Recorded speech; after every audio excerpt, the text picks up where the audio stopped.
My child, stop everything. Yes, you heard me. Heaven is not whispering right now. It's shouting your name. This is not a casual scroll-by moment. This is a divine interruption. A prophetic summons. You've passed the test, but don't get comfortable. The real battle starts tonight. And if you walk away now, you may miss the most urgent revelation I ever spoken over your life. To listen closely. Watch with your spirit, not just your eyes. Every second of this word carries weight. Don't skip. Don't pause. Don't click away. Because by the end of this message, something inside you will shift. The enemy hoped you'd miss this moment, but you're here. That alone is proof that your destiny is in motion. Now stay. Lean in. I've waited for this conversation with you, and I will not be silent. My beloved child, I have stopped the schedules of angels, paused the roar of nations, and silenced even the songs of seraphim because I must have this moment with you. Do you hear me? All of heaven has leaned close. The throne room has grown quiet. The sound of eternity is holding its breath as I whisper your name. You, child, are not overlooked, not forgotten, not abandoned to randomness. I have ordained this second in time before you even knew how to measure minutes.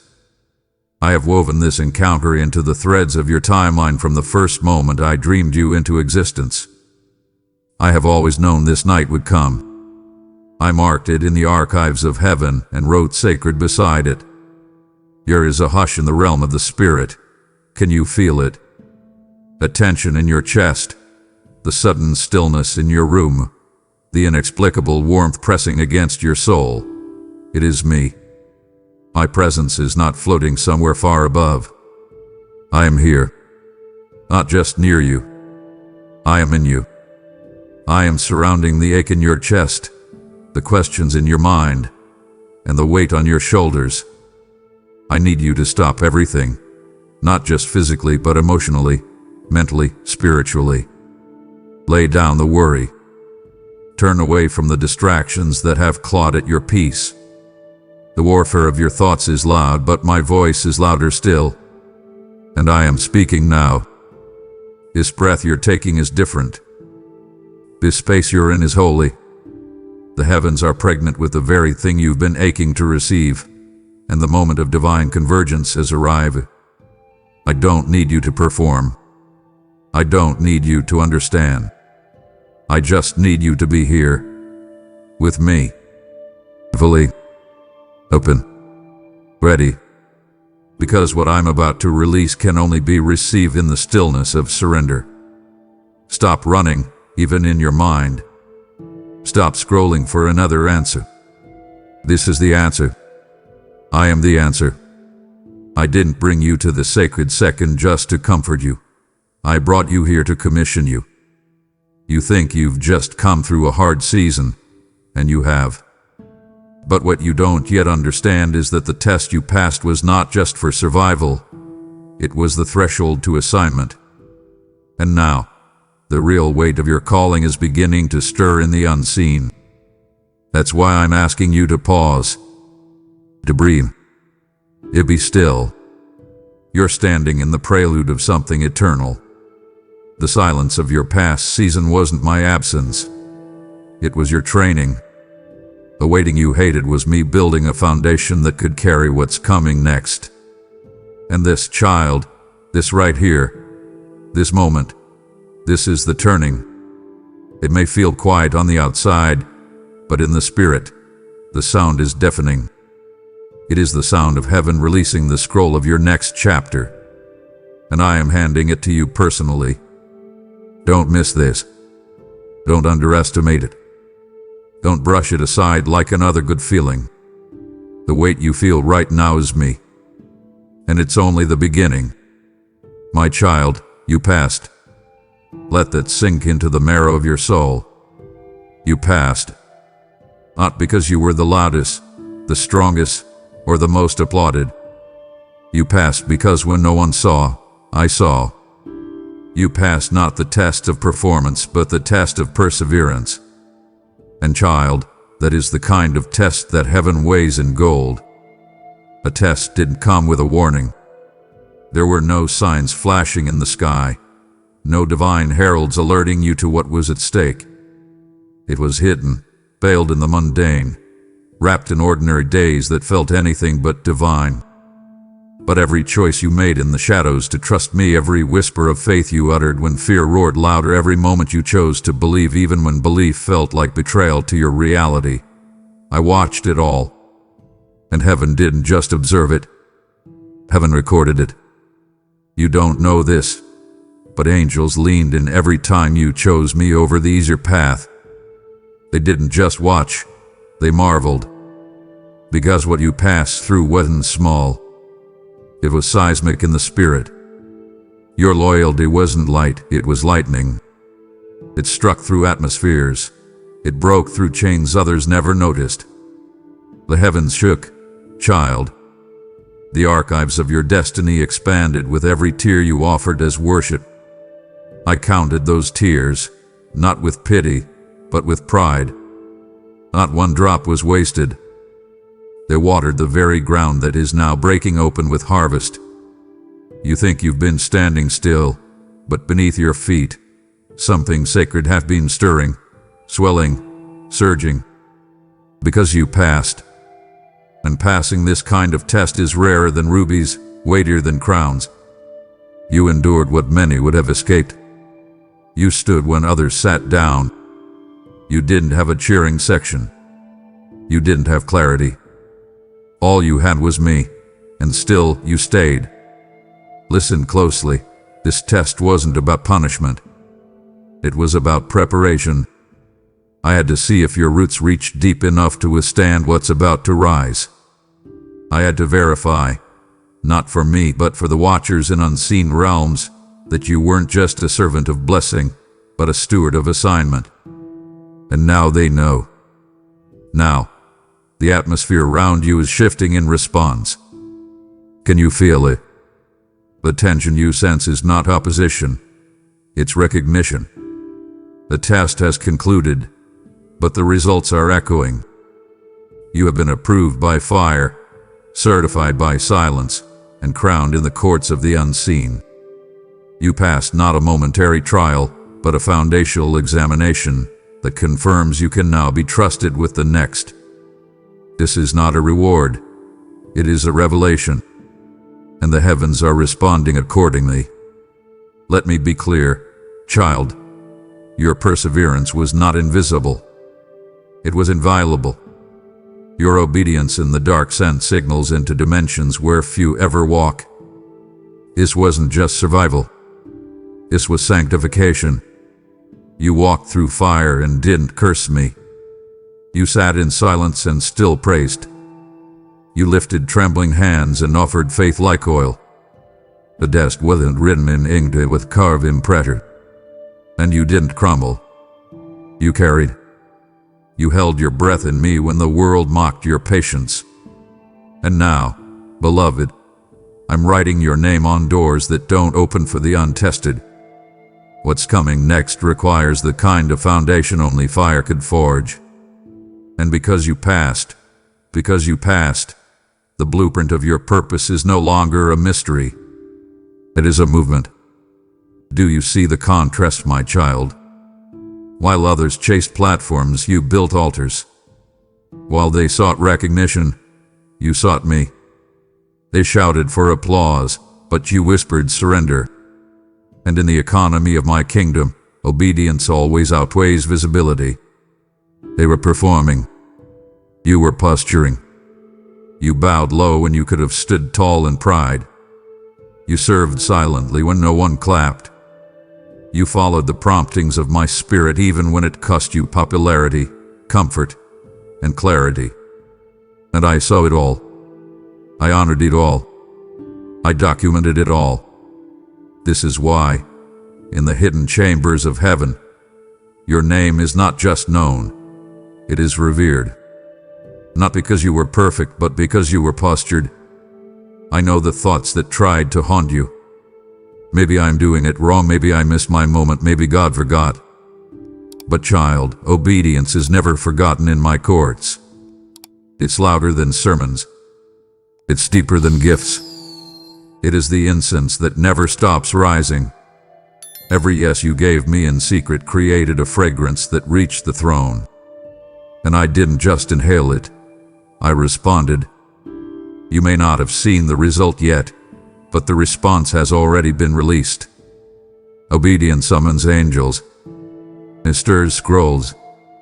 It unlocks gates. You think nothing was happening, but in the unseen, storms were silenced, doors were forged, battles were waged, and victories were established. All because you chose me over being seen. And now, the divine response is no longer pending. It is in motion. I'm sending answers wrapped in acceleration. I'm sending favor that cannot be explained, only embodied. You won't have to defend yourself. I will display myself through you. This is the hour of divine reversal, where those who overlooked you will be stunned by what I release through you. The stage wasn't skip, it was save. And now, the curtain is being pulled back, not for your performance, but for my glory. You didn't choose fame, you chose faithfulness. And that, beloved, is what separates the familiar from the favored. You are the latter. And my favor isn't light. It's a force. It's fierce, it's fast, and it's final. Others will wonder why things are suddenly happening for you. Why rooms open. Why doors unlock. Why influence expands. But they will not know the cost of your obedience. Let them wonder. You don't owe them an explanation. The results will speak louder than your resume.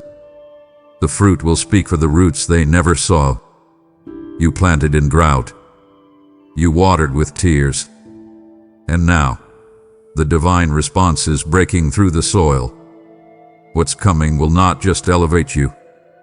It will expose the invisible infrastructure of obedience that made the miracle possible. You didn't chase it. You hosted it. And now it is here. My child, breathe this in slowly. Passing was never the finish line. You are the gate. A golden threshold, not to rest from the battle, but to walk into one you were born to win. And I need you to hear me with your heart wide open. Tonight, the real war begins. This war isn't coming to wound you. It's arriving to witness you. It's not a punishment. It's a proclamation. The enemy has caught wind that your name has been whispered in the war rooms of heaven. He has heard the scrolls and seal. He has seen the angels stand. And now, he knows, you are no longer hidden. You are marked. And when I mark someone, it's not for mediocrity. It's for mandate. That's why the shaking feels different. That's why your spirit has been alert even in your sleep. The real war has arrived, not to destroy you, but to reveal what survived. Don't let fear interpret this wrongly. I am not sending you into chaos. I am releasing you into conquest. But conquest only happens in conflict. And conflict only happens when the calling becomes clear. The clouds that once fogged your direction are lifting. The confusion that made you hesitate is breaking. And clarity is now cutting through the fog like lightning. Not soft sparks, sharp strikes. Clarity so strong it will wake up dormant parts of you. Gifts buried beneath the rubble of old wounds. Weapons left unused because of shame. Boldness hidden behind disappointment. I am pulling it all to the surface, and I'm doing it tonight. I could have waited for another season, another setting, another soul. But I chose you. I chose this hour, this fire, this fight, not to burden you, but to crown you. You don't walk into this war as the same one who endured the test. You walk in wearing unseen armor, polished in prayer, engraved in surrender, forged in fire. I crowned you in silence. Now I commission you in sound. This war, beloved, is not like the ones before. It is holy, it is heavy, and it has heaven's backing. This is not a battlefield of confusion. It is a field of fulfillment. Every step you take from here is sacred. The enemy will scream to convince you that nothing is changing. He will hiss lies into your ears that sound like logic. But he is not a threat to your destiny. He's terrified of it. The real war tonight is not just external. It is internal. It's not just about territory, it's about identity. I am not just fighting for your future. I am establishing your foundation. I'm reminding you who you are, not who pain told you, not who fear whispered, not who disappointment tried to label you. I am reminding you that you were chosen, carved, and called for such a time as this. So, rise now. Stand tall in the spirit even if your body feels tired. Put your shoulders back in the presence of pressure. Because this war, this one, isn't your destruction, it's your demonstration. I didn't bring you through fire to leave you in ashes. I brought you through to anoint your ashes with oil. And that oil will now flow. Blood drop by drop, but flood by flood. Prepare your soul. The war starts tonight, but the outcome is already written. Victory doesn't visit you, it lives in you. You're not marching toward defeat, you're advancing in divine decree. And every demon that doubted you, every principality that laughed, every resistance that mocked, they are about to witness a coronation in the middle of the conflict. I am not crowning you after the battle. I am crowning you in it. That's how sure I am of your victory.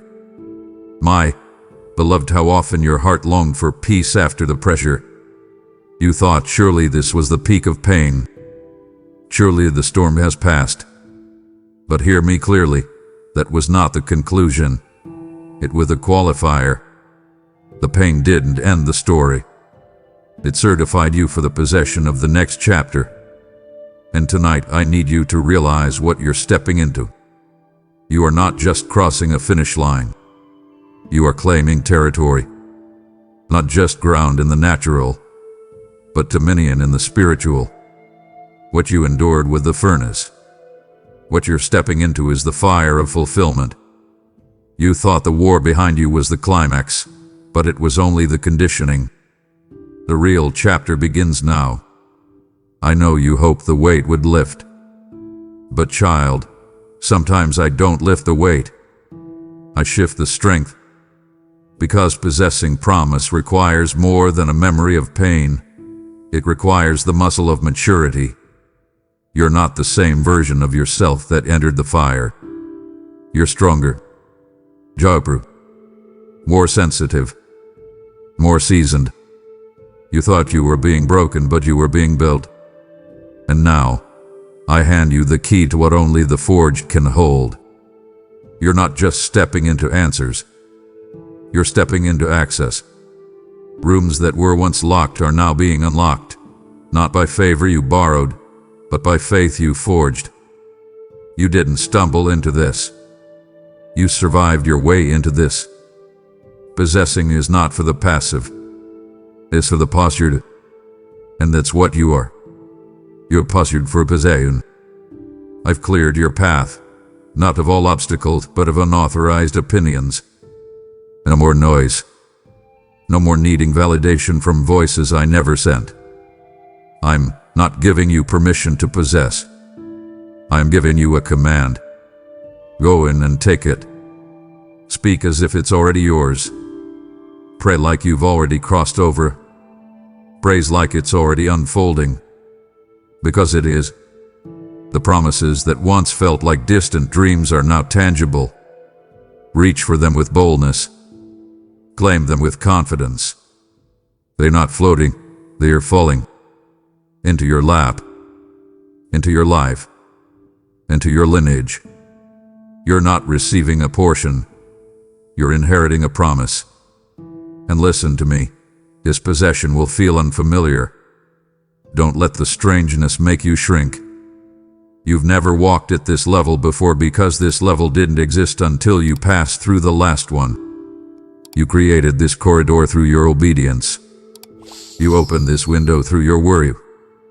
Now possess what has been preserved.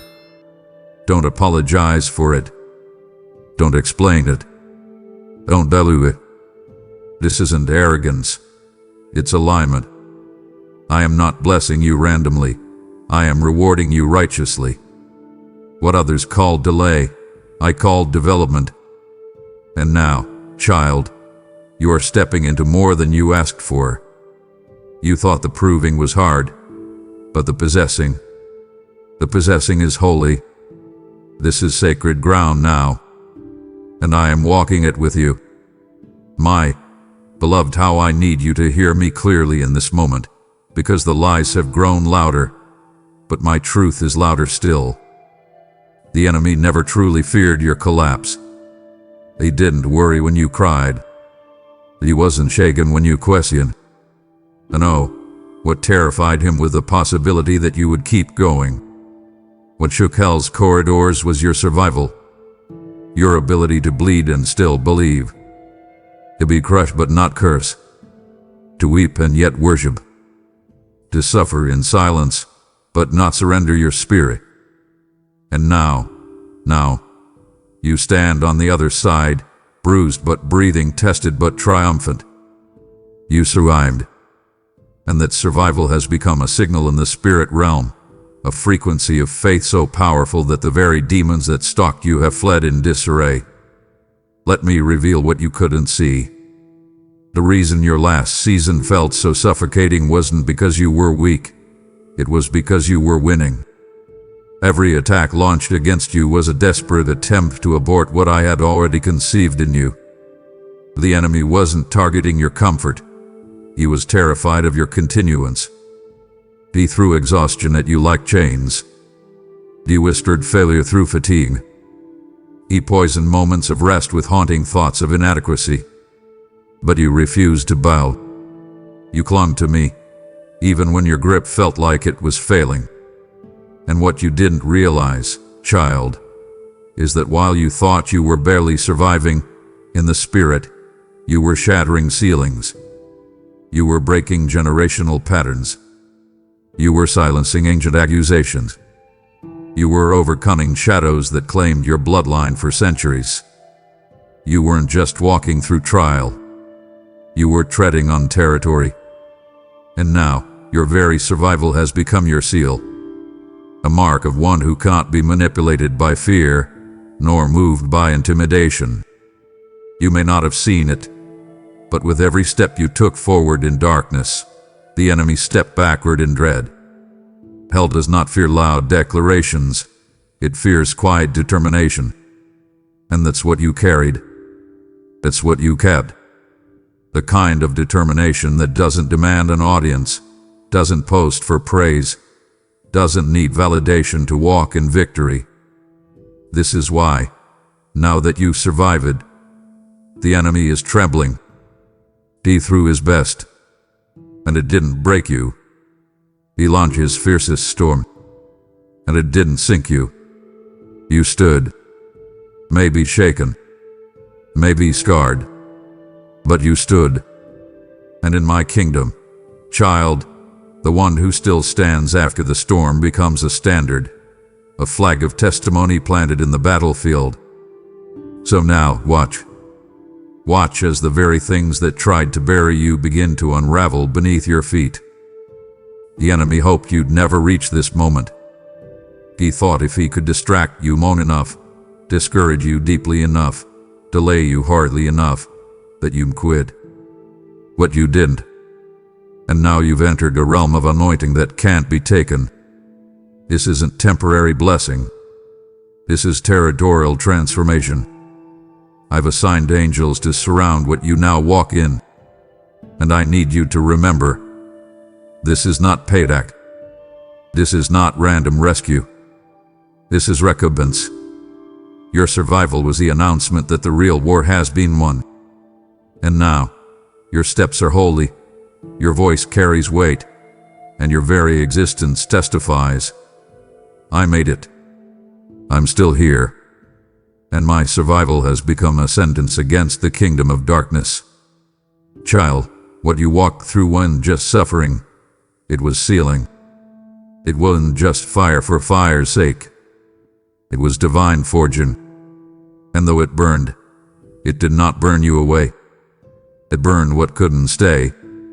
Every layer of false identity, every strand of fear, every root of self-reliance. It melted. It shattered. It dissolved in the heat. And what remains now is not someone who barely made it. What remains is someone branded by the hands of heaven. Branded not with shame, but with sacred authority. Branded not with failure, but with fire-tested favor. You did come out of the flames empty. You came out marked, and the mark is unmistakable. Do you know what that means? It means that now when you speak, the spirit realm must listen. When you move, strongholds shift. When you pray, things break. You're not whispering anymore. You're wielding. Not with your words, but with your weight. The authority I branded on you isn't borrowed. It's born. Born from the labor of endurance. Born from the groanings of unanswered nights.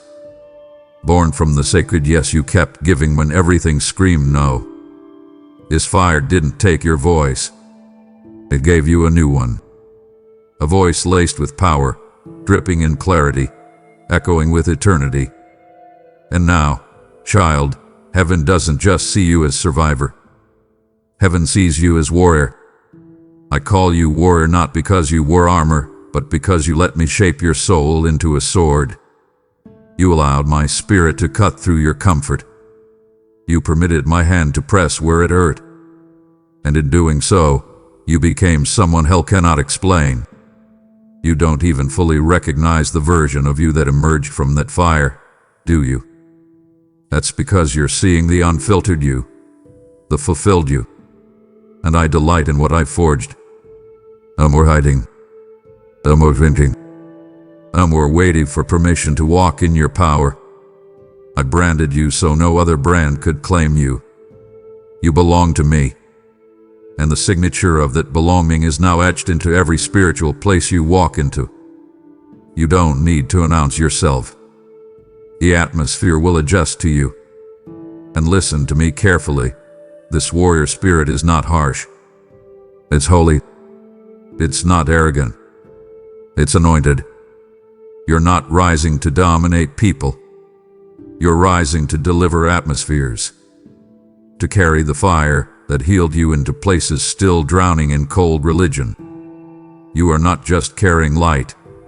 You are the light in this hour. And this light, this fire-tested glow, cannot be dimmed by circumstance. You were branded for battle, not burnout. Branded for worship, not worry. Branded with fire that doesn't fade. This is your identity now, child. Warrior. Ziu. Ton. Doyu. Called. Het. Crowned. You don't walk with questions about who you are anymore.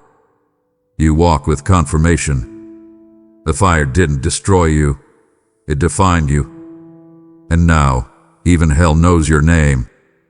My child, I know the pressure feels heavy right now. The atmosphere has shifted. Your soul feels it before your mind can make sense of it. And you've wondered, why does it feel like warfare again? Listen carefully. It is not chaos. It is confirmation. The tension you sense is not a sign of disqualification. It is proof of proximity. You are not off course. You are on target. You are not failing. You are breaking through. And when heaven moves something forward in the spirit, the natural often trembles. Don't be misled by the noise. It's not disruption. It's divine disturbance, signaling that what was hidden is now being pulled into the light. You prayed for a sign, didn't you? You begged for clarity. And now the tension you feel is the answer clothed in pressure. That heaviness is not punishment. It is proof that what I declared over you is now colliding with the lies that tried to bury you. Every old fear that's surfacing, every wave of doubt that seems to hit harder, it's because the enemy is panicking. He knows you're standing in a moment of undeniable manifestation. What you carried quietly in your spirit is now becoming visible. And visibility makes you a threat. But, child, threats do not stop the throne. I do not reverse my decrees based on demonic discomfort. I accelerate them. Think of it this way. Earthquakes don't announce arrival with calm. They shift everything beneath the surface before anything breaks above it. That's what you're feeling right now. The shaking before the showing. The rumble before the release. The tension before the turning. So don't mislabel it. It is not chaos. It's your womb contracting. Something eternal is being born from you, and birth never comes without a battle. Your discomfort is not disorder. It's delivery. And I'm standing as the midwife beside your spirit, ensuring that what I planted will not be aborted by fear. You've come too far to doubt now. I want you to look at this tension through my eyes. It is not your enemy. He is evidence. Evidence that the word I whispered is now stepping into fulfillment. Evidence that the gates are creaking open. Evidence that the locks are breaking. And the tension you feel, it's not just resistance. It's the weight of glory resting on your doorway. Don't retreat. Don't shrink. Don't call it a breakdown when it's really a breakthrough. Remember, when the tension grows, it's not to punish you. It's to position you. And this time, I will not allow what I've built in you to be shaken by misunderstanding. I will reframe every discomfort into destiny, every chaos into clarity, and every pushback into proof. You are exactly where I've called you to be. Do you remember that yes? The quiet one. The trembling one. The one you whispered when your voice barely carried past the ceiling. The one that felt more like a risk than a reassurance. I heard it. I recorded it. And I want you to know, it wasn't just a personal surrender. It was a cosmic shift. When you said yes, heaven stood, hell shuddered, and the earth groaned in response. That one moment of holy surrender sent shockwaves into the spirit realm. You thought you were whispering into the void. But in reality, you were declaring war on every chain that ever tried to bind you. Your yes in secret was not small. It was seismic. Because your obedience didn't just change your direction, you altered your dimension. You walked through a door no one else could see. A spiritual portal opened because your heart was aligned with mine, and in that sacred agreement, I released assignments to angelic hosts. Demonic resistance stirred because your yes threatened cycles of darkness. Old strongholds panicked. Curses trembled. The enemy heard your yes and immediately understood what was at stake. It wasn't just about your life. It was about every life your obedience would impact. Every soul that would find light through your decision to follow me, even when it cost you everything. Child, that confrontation was activated instantly. You didn't see it with your eyes, but the war began that very moment. That's why the atmosphere felt heavier. That's why the attacks came faster. That's why your old temptation suddenly resurfaced, louder than ever. The moment you gave me that wholehearted surrender, hell launched counterattacks, hoping to make you question it. But your yes, your sacred, secret yes, carried authority because it was unfiltered. No performance, no audience, no applause, just you and me. And that's why it holds such power. The realm of darkness hates purity. And your pure yes released fire into places you didn't know were still captive. I want you to understand the weight of that yes.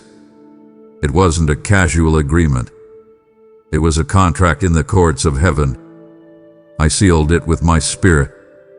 I sealed it with oil. And now, every confrontation that arises isn't to crush you, it's to confirm you. You don't need to fear the battle that came after your yes.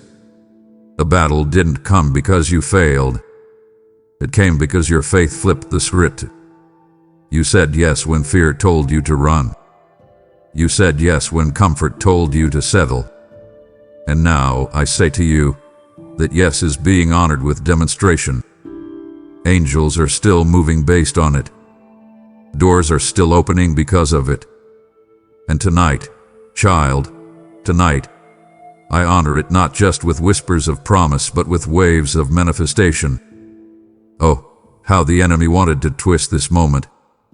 How he longed for you to misinterpret the pressure as punishment, to confuse the pruning as rejection, to label the shift as abandonment.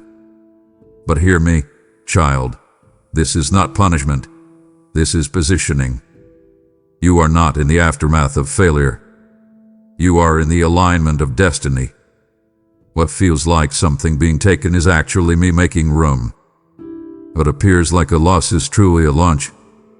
I've had to rearrange your surroundings to place you exactly where your promise will find you.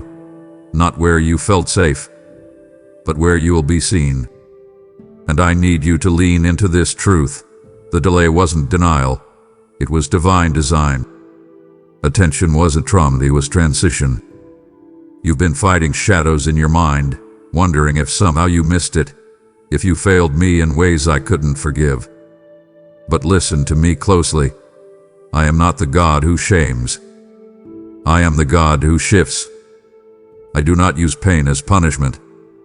I use it as preparation.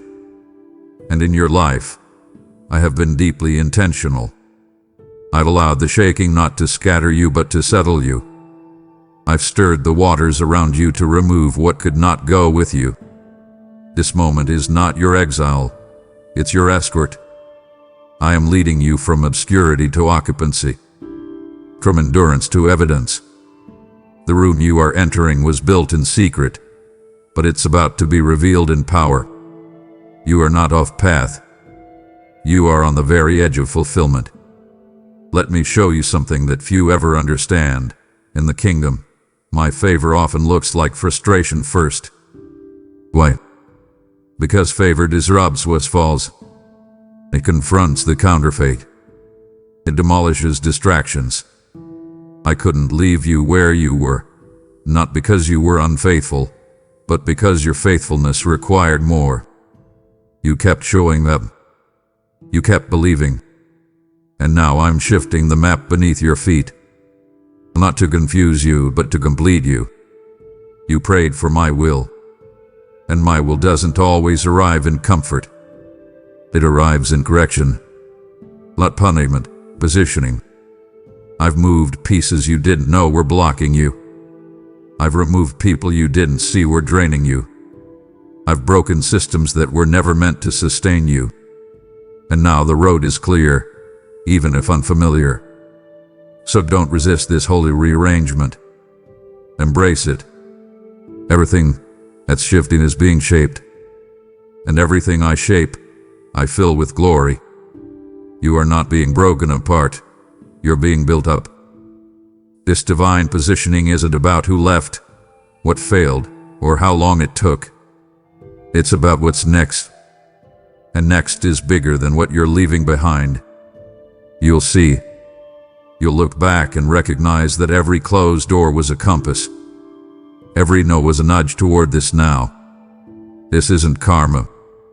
This is kingdom. This isn't judgment. This is justification. And what's about to be revealed in your life will carry one undeniable echo. God did this. And He didn't forget me. He was positioning me the entire time. Child, you are standing before doors that have not opened for anyone before you. Doors sealed in spiritual concrete. Generational blockades that mocked your lineage. Bloodline battles that no one dared to confront. These are not just opportunities. These are inheritances. Ancestral doors, rusted shut by cycles of compromise, fear, and silence. But listen to me now. They are opening. Not by accident.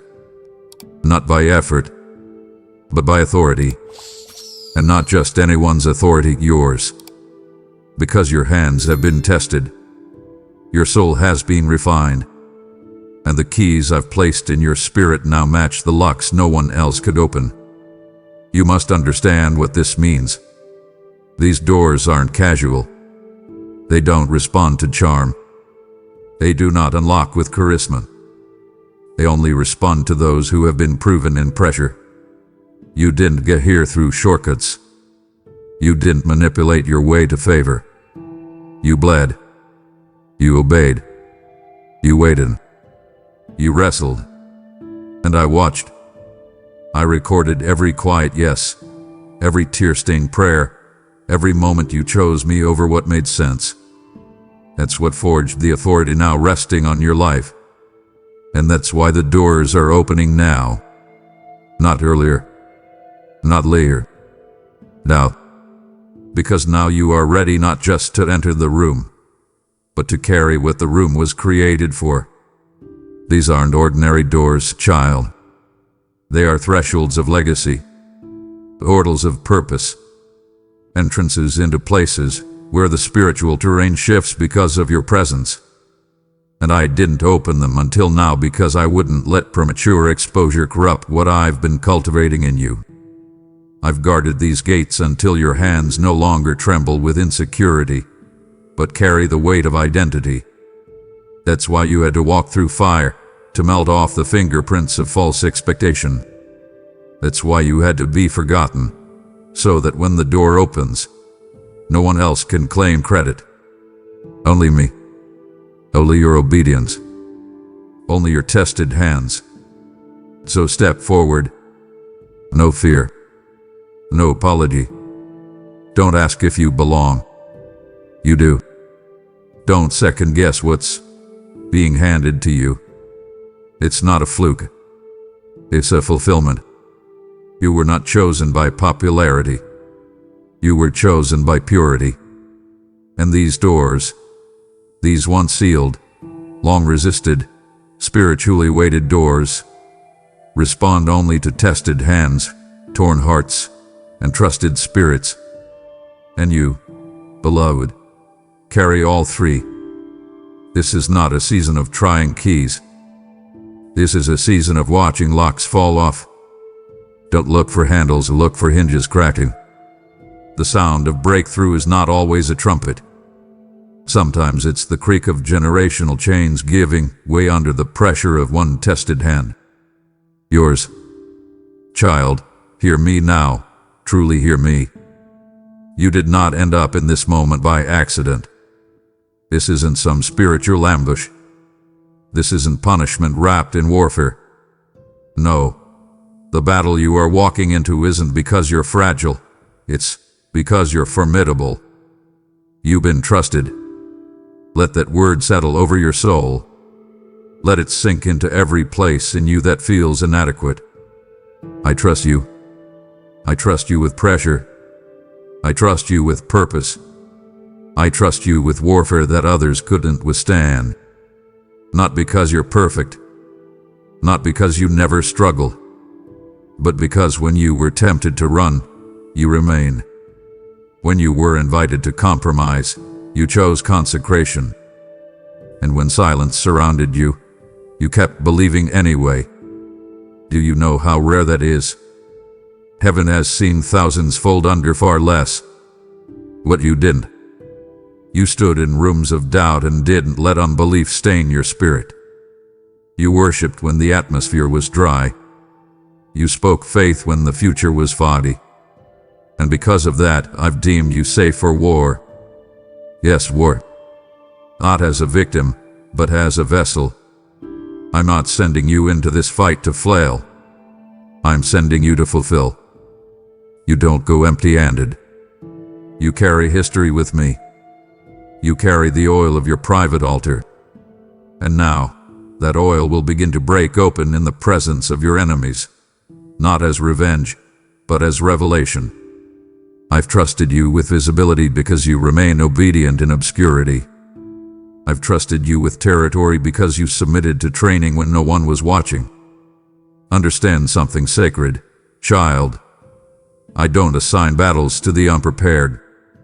I don't send my beloved into conflict unless I have first crowned them with capacity. You thought your trials were punishment, but they were preparation for partnership. And now, I walk with you into the place I've trusted you to occupy. I've laid weapons in your hands that can't be stolen. I've etched strategy into your spirit that wasn't taught, it was imparted. This war isn't about you proving yourself. It's about me revealing what I've hidden inside you. The enemy isn't launching attacks out of strength. He's reacting out of fear. He sees your growth. He sees your glow. He sees that your identity has been solidified in surrender. And that's what terrifies him the most. So don't walk into this war like an orphan begging for survival. Walk in like a son, like a daughter, like one who knows their inheritance. Let the battle reveal the trust I've placed in you. Let it expose the depth of the well you've built with me in secret. This is not random warfare. It's relational warfare. I only send those I know can carry both the sword and the scroll. You, my beloved, are one of those. You've been trusted with tension because you're anointed for triumph. You're not stumbling into warfare. You're being summoned into victory. The battlefield isn't your burial ground. It's your proving ground. And heaven is watching with full confidence in the one I've chosen to stand. That one is you. You're stepping into more, and more must be sown. The battle you're preparing for is not just yours, it's generational. Every gift you release into this ministry becomes spiritual weaponry, seed that unlocks deliverance, oil that keeps the lamps burning in places others cannot reach. I said in my word, he who refreshes others will himself be refreshed. And I meant it. Your giving is not a transaction, child. It's a torch. Through your obedience, light spreads. Souls are reached. Fires are lit. I am inviting you now. Support this word. Be part of the movement that carries my voice into the hidden places of people's despair. So through super thanks, membership, or PayPal in the description, and watch me multiply it back. Move now. The delay, the one thing that made you doubt everything. The slow unfolding. The whispered not yet that felt like a never. The prayers that echoed unanswered. The prophetic words that hung in the air like unfinished sentences. I saw your hope wrestle with heaviness. I saw your spirit cry out, Lord, have you forgotten me? But I had not. I never did. The delay wasn't abandonment, it was alignment. The silence wasn't distance, it was design.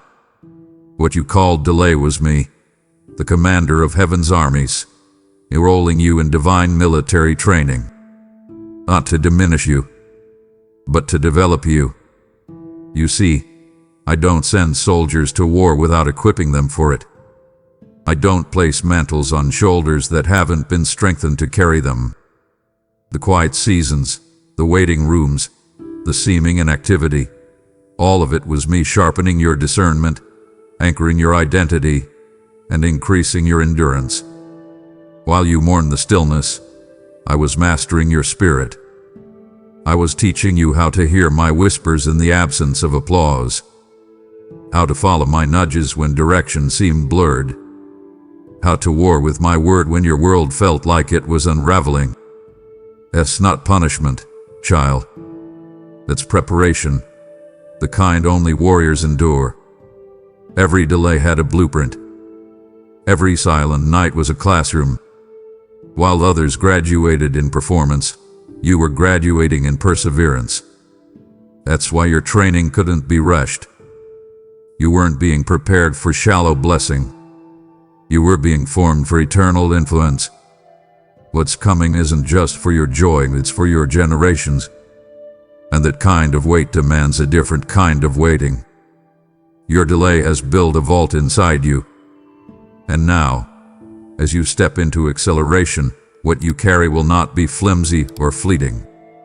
It will be fortified. Because I didn't let you skip steps. I didn't let you shortcut the sacred. And now, hear this clearly. Acceleration is coming. But it will not collapse you. Because you've been trained. The delays taught you how to move slowly when others sprinted blindly. The silence taught you how to depend deeply when others relied on speed. You now walk with spiritual muscle memory. You know how to wait well. And that, beloved, is what makes this next season dangerous, not to you, but to darkness. A delay didn't destroy you. It defined you. And the heavens have recorded your training. You didn't fail. You finished. And now, the seal is breaking. The pace is quickening. And the delay that once made you weep will soon make you worship. Because you will see, what I was building in the quiet is now ready to be shouted from the rooftops. Oh, child, how long you have waited behind closed doors, in places of silence, unseen by men, unheard by the world, and you asked yourself in the night, why does no one notice? Why am I still in the shadows? Let me answer you now with the full force of truth. You weren't being ignored. You were being preserved. You weren't being overlooked. You were being overshadowed by my hand, my timing, and my glory. The hiding wasn't a delay in your destiny. It was the protection of your promise. I had to keep you wrapped, tucked away in the folds of my presence, because what I've placed in you is too holy to be exposed too early. A diamond uncovered too soon can still be crushed. But you, beloved, you were never meant to be crushed. You were meant to cut through atmospheres. Let me show you something. Every great weapon in my kingdom was first a whisper in the wilderness. David wasn't crowned in the spotlight. He was chosen among sheep. Joseph wasn't elevated in a palace. He was forged in a prison. Esther wasn't revealed at the start. She was hidden behind veils until the moment of deliverance arrived. And you, my beloved, are no different. Your hiding wasn't passive. It was prophetic. I was shielding you from contamination. I was keeping your heart from becoming addicted to applause. I was guarding your purity from the premature hands of platforms. The world celebrates early exposure, but heaven values eternal endurance. That's why I hid you. Alas, you had to be still. Yes, it hurt. Yes, it felt lonely. But I was not distant. I was intimate. The darkness you called rejection was actually the shadow of my wing. And in that shadow, I taught you to hear without noise, to trust without visibility, to burn without validation. You didn't need a stage to stay loyal. You didn't need attention to remain anointed. And because of that, now the hiding is ending. Slowly, strategically, but certainly, I am uncovering you, not as a performer, but as a presence bearer. Not for applause, but for assignment. This unveiling is not about spotlight. It's about stewardship. And because you let me hide you, I now trust you to walk with weight. Don't despise your hidden years. They were the foundation beneath the flood. They were the oxygen beneath the surface. And now, when others wonder where you came from, they won't understand the wilderness you walked, the groans you gave, or the altars you built in silence. Let them wonder. But you will know. You will remember. I was with you the whole time. I marked you there. And now I'm sending you out. Not with noise, but with nations in your womb. Your hiding was holy. And now, your revealing will be reverent. It will not feel like arrival. It will feel like release. You've been asking, why does it feel so heavy again? The pressure on your mind, the stretch in your soul, the ache that seems to hum beneath your ribs like a constant reminder that something is coming, and yet you can't explain it. Let me pull back the veil. It is my glory settling upon you. Yes, glory has weight. It doesn't feel like chaos. It feels like consecration. When I entrust a soul with my presence, it begins to press. Not to punish, but to purify. The heaviness is a depression. It is holy tension, a divine gravity that pulls everything in your life into alignment with what I'm about to do through you. You are being made into a living tabernacle, a walking collision point between heaven and earth. And when that happens, the soul begins to stretch. Why? Because glory takes up space. It rearranges everything. The parts of you that once carried only survival are now being asked to hold supernatural strategy. The places in you that knew how to weep are now learning how to war. I am expanding your inner capacity. And that expansion feels like pressure, but it is not crushing you. It is calling you up. What you're feeling is me moving into every room of your heart, rearranging furniture, opening locked doors, making space for more of me. Not more stress, not more burden, more glory. And yes, I know it's unfamiliar. You are not used to carrying this level of divine responsibility. But let me reassure you, you're not doing it alone. I'm not just resting on you. I'm walking with you. The glory doesn't demand perfection. It demands posture. Stay yielded. Stay present. Keep breathing. You're not breaking down. You're being broken open. The weight you feel is not a warning. It's a witness. A sign that what you carry now is no longer potential. It is power. And the enemy knows it. That's why your dreams have felt intense. That's why your body's been weary. That's why your mind keeps feeling stretched. Not because something is wrong, but because something is real. Something holy is happening, and it cannot be rushed. This glory, child, is not here to visit. It is here to dwell. I am not just using you for a moment. I'm inhabiting you for a movement. My glory on your life will change atmospheres before you say a word. It will break chains just by your presence. It will convict, heal, and shift the hearts of people you didn't even know were watching. You're not under attack. You're under assignment. And the weight you carry now will soon become the wings others find shelter beneath. Glory is not just a feeling. It's a function. And in this moment, I declare over you, you are ready. The weight is here, but you were made to carry it. My child, look back for a moment, not to dwell in regret, but to witness the wonder of what I've done. You see it. The fire you've come through, those seasons of unbearable intensity, of stretching and silence, of breaking and refining, it didn't rewrite who you are. And oh, it revealed it. You've always been this called, this chosen, this set apart. The fire didn't anoint you. It unveiled the anointing that had been there all along, buried beneath layers of false expectation, comparison, fear, and generational residue. You were born with fire in your bones. You were formed in the secret place with eternity written across your DNA. And now, that identity is shining through, undeniable and unshakable. Let me explain something many never understand. Fire isn't my weapon. It's my witness. I use it to testify about who you really are. Not to me, I've always known. But to you. You thought you were just surviving the storm. But I was letting the fire peel away every counterfeit voice that ever told you you're not enough. Every label this world tried to slap onto your soul. Too much. Too broken. Too late.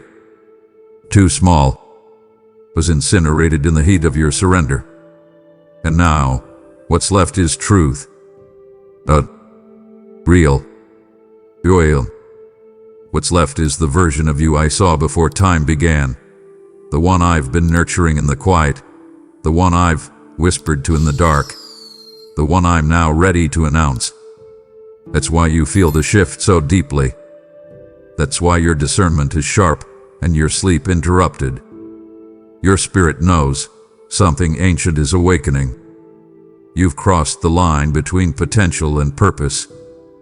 And now, everything in your atmosphere is being reordered to match who you've become. Don't fight it. Don't grieve the things that can no longer cling to you. The fire didn't just remove residue, it raised your resonance. You now carry a frequency that matches heaven's intention. And because of that, certain relationships, environments, even mindsets will feel incompatible. That's not pride. That's prophetic precision. You are not being distant. You are being defined. Your identity is now wearing the evidence of divine exposure. So rise, child, and don't look back with sadness. Look back and see the smoke that tells the story. I came through the fire, and I'm still standing. No smell of smoke on your clothes. No ashes on your crown. You're not the same. You are seen. You are sealed. And this identity, this fire-forged reality, cannot be faked, duplicated, or diminished. The enemy can't argue with what's already been revealed. He didn't create your identity, so he can't cancel it. And I, your Father, have spoken over you this truth. You are not becoming called. You have always been. The fire just made it obvious to the world around you. My beloved, let's talk about those places you still carry like questions. The parts of you that hurt in silence. The wounds you thought would always be covered. The scars you've tried to keep hidden under strength and smiles. I need you to know this right now. Those scars are sacred. They are not symbols of shame. They are signs of survival. But more than that, they are now saturated in oil. Holy oil. Healing oil. Oil that only forms when pain meets my presence. You didn't just make it through. You transformed in the process. And now, every scar tells a story that unlocks someone else's healing. Yes, I know it still aches sometimes. Even healed wounds can thrum in certain seasons. But what you feel isn't weakness. It's witnessing. Your spirit is testifying. Because even though the season ended, the anointing didn't. That moment you wept with no one watching. I bottled those tears and turned them into oil. That night you screamed my name in desperation, not knowing if I would answer. I engraved that cry into eternity, and now I'm pouring its power into others, through you. What hurt you will now become what heals others. I'm not asking you to exploit your pain. I'm calling you to redeem it. Because nothing is wasted in my kingdom. Not one sigh. Not one scar. Not one second. You thought your scars made you weak. But I see them and say, this one is ready. Ready to lay hands on others and see breakthrough. Not because you have all the answers, but because you've walked the road. You bled. You battled. You believed when everything looked barren. And now, you don't just carry stories. You carry substance. The oil on your life is not theoretical. It's tangible. And when you speak, it will drip from your voice. When you pray, it will soak the atmosphere. When you walk into rooms, people will feel peace before you open your mouth. That's what happens when your scars get saturated with my spirit. They start speaking on my behalf. So don't hide them anymore. Don't downplay what you survived. Let your scars be your sermon. Let them preach the goodness of a God who doesn't waste wounds. Let them testify of the faithfulness that found you in fire and didn't leave you there. You're not defined by what broke you. You're anointed because of it. And every time someone touches a wound you thought was too tender to talk about, you'll realize it's no longer painful, it's powerful.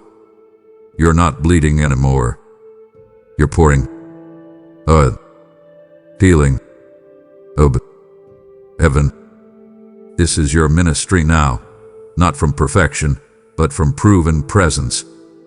And I will use every part of your story, not in spite of the scars, but because of them. Tonight is not like any other. While the world sinks into slumber, the courts of heaven are awake over you. The veil between what has been and what is becoming is thin. And in that thinness, I'm writing on your heart what no morning can erase. You not underestimate this hour. What appears quiet is pregnant with destiny. Because while you thought rest and I was at work, while you thought you were simply surviving, I was sealing your legacy. While you believed no one cared, my angels circled and the scrolls opened. So know this, your being marked tonight is holy. It is not random. It is not symbolic only. It is spiritual signature. The universe will remember this moment. Eternity leans in. You may not sense thunder in the sky, but there is thunder in the spirit realm. Can you feel the vibration beneath your ribs? That flutter, that prickling, when your soul whispers, something has shifted. It is truth. Because I marked you. Marked because you passed. Marked because you believe in doing my will even when the crowd turned away. Marked because your faith did not need fanfare to flame. Your sacrifice in silence has been seen. Your obedience in private has been weighed. And tonight, my signature is being stamped on your life. Where there was shame, I am placing honor. Where there was invisibility, I am placing light. Where there was doubt, I am engraving sureness. And this marking will not be shallow. It's not a surface brand that fades with daylight. It is deep, deep as marrow. Time will try to dull it, shadows will try to confuse it, but it remains. In your bones, in your name, in your purpose. Others will ask, why is this happening for you?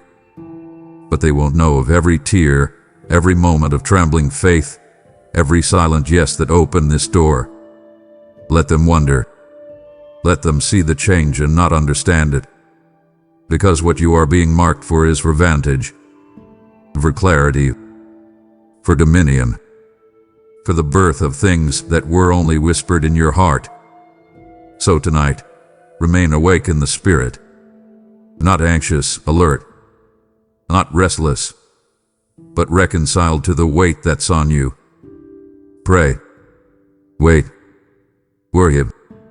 Even in the dark places, press into me. Your palms lifted, your heart open. Because in this sacred night, I am writing myself into your story in a way that cannot be unwritten. You will wake with more than you had. More clarity, more courage, more conviction. And the echo of this marking will follow you all days. This night is sacred.